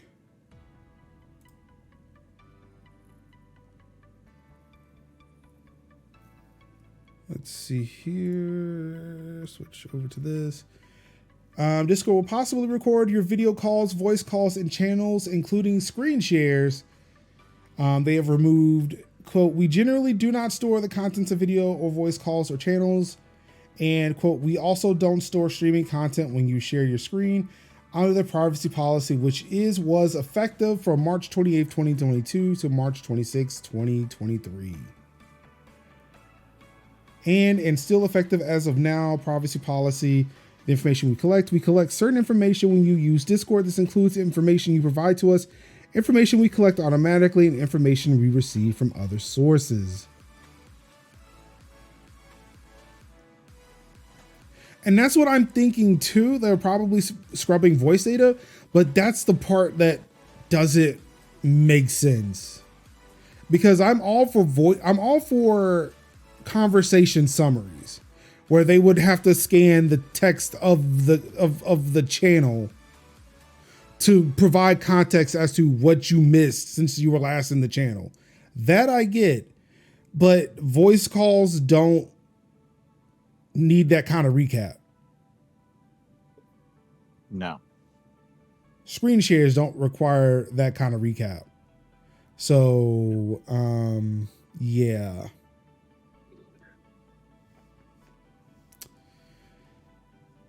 Training data. I mean, I don't know. I can only make but so many excuses and reasonings for things. I guess it's one of those things of being like, one, awareness, two, in a lot of, as with many things, we'll have to see what happens. Yeah. But, if this is something that you're going to feel a way about, think about it. Like I know that there are open source platforms that can be used that probably don't collect data. So things will happen. I don't know. It's fucking weird. Well, yeah, with all that being said, next week, getting back on some streams, probably more Witcher. I think this is another show week and not a plays week. Yeah. Oh shit, there's 5 Thursdays this month.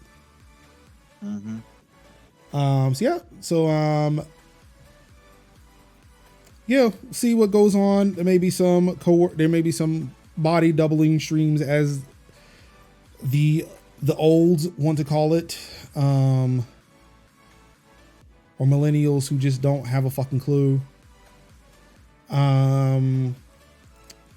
Let's see here. Yeah, that's it for me. Sin, Kev, what you got for me, baby? It started tonight, but throughout the weekend, I'm going to be part of a charity event of tabletop streams for raising money for Color of Change. So that is what I will be doing this weekend. And a little bit of DMing for a tabletop game.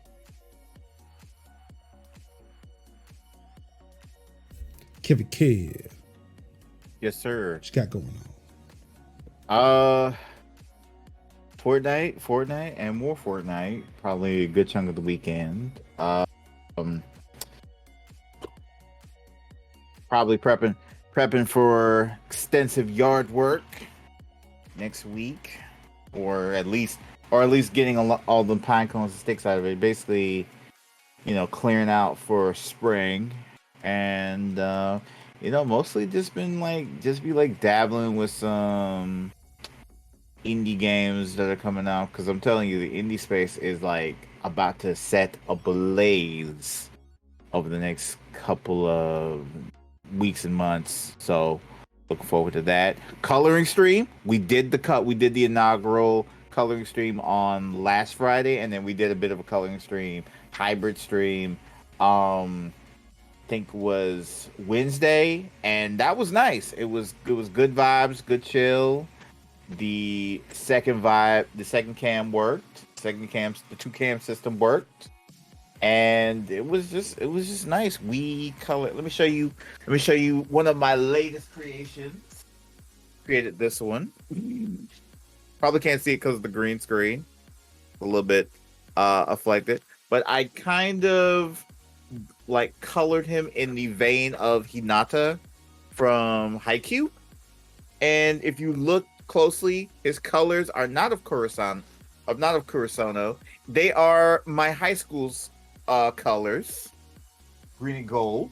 So I drew that, and yeah, that was fun. So coloring as therapy has been very beneficial. So now I am in the process of collecting all manner of coloring books now, and my besties have been sending me coloring sheets that I can print out and color those as well. So that's also been kind of fun. Yeah, I'm in a good place. We finished the gig. We finally finished the gig, all the gig stuff, and that was great. And yeah, so it was fun. It was fun times. They were like, "Well, look forward to you around Juneteenth," and I'll be like, "I'll be there." So yeah, well, it was a fun time. It was a fun time. I did learn something about myself, that the February price is not going to be the June price. It's going to be scaled up a little bit more. So I'm like, oh, okay. So we're changing up the price now.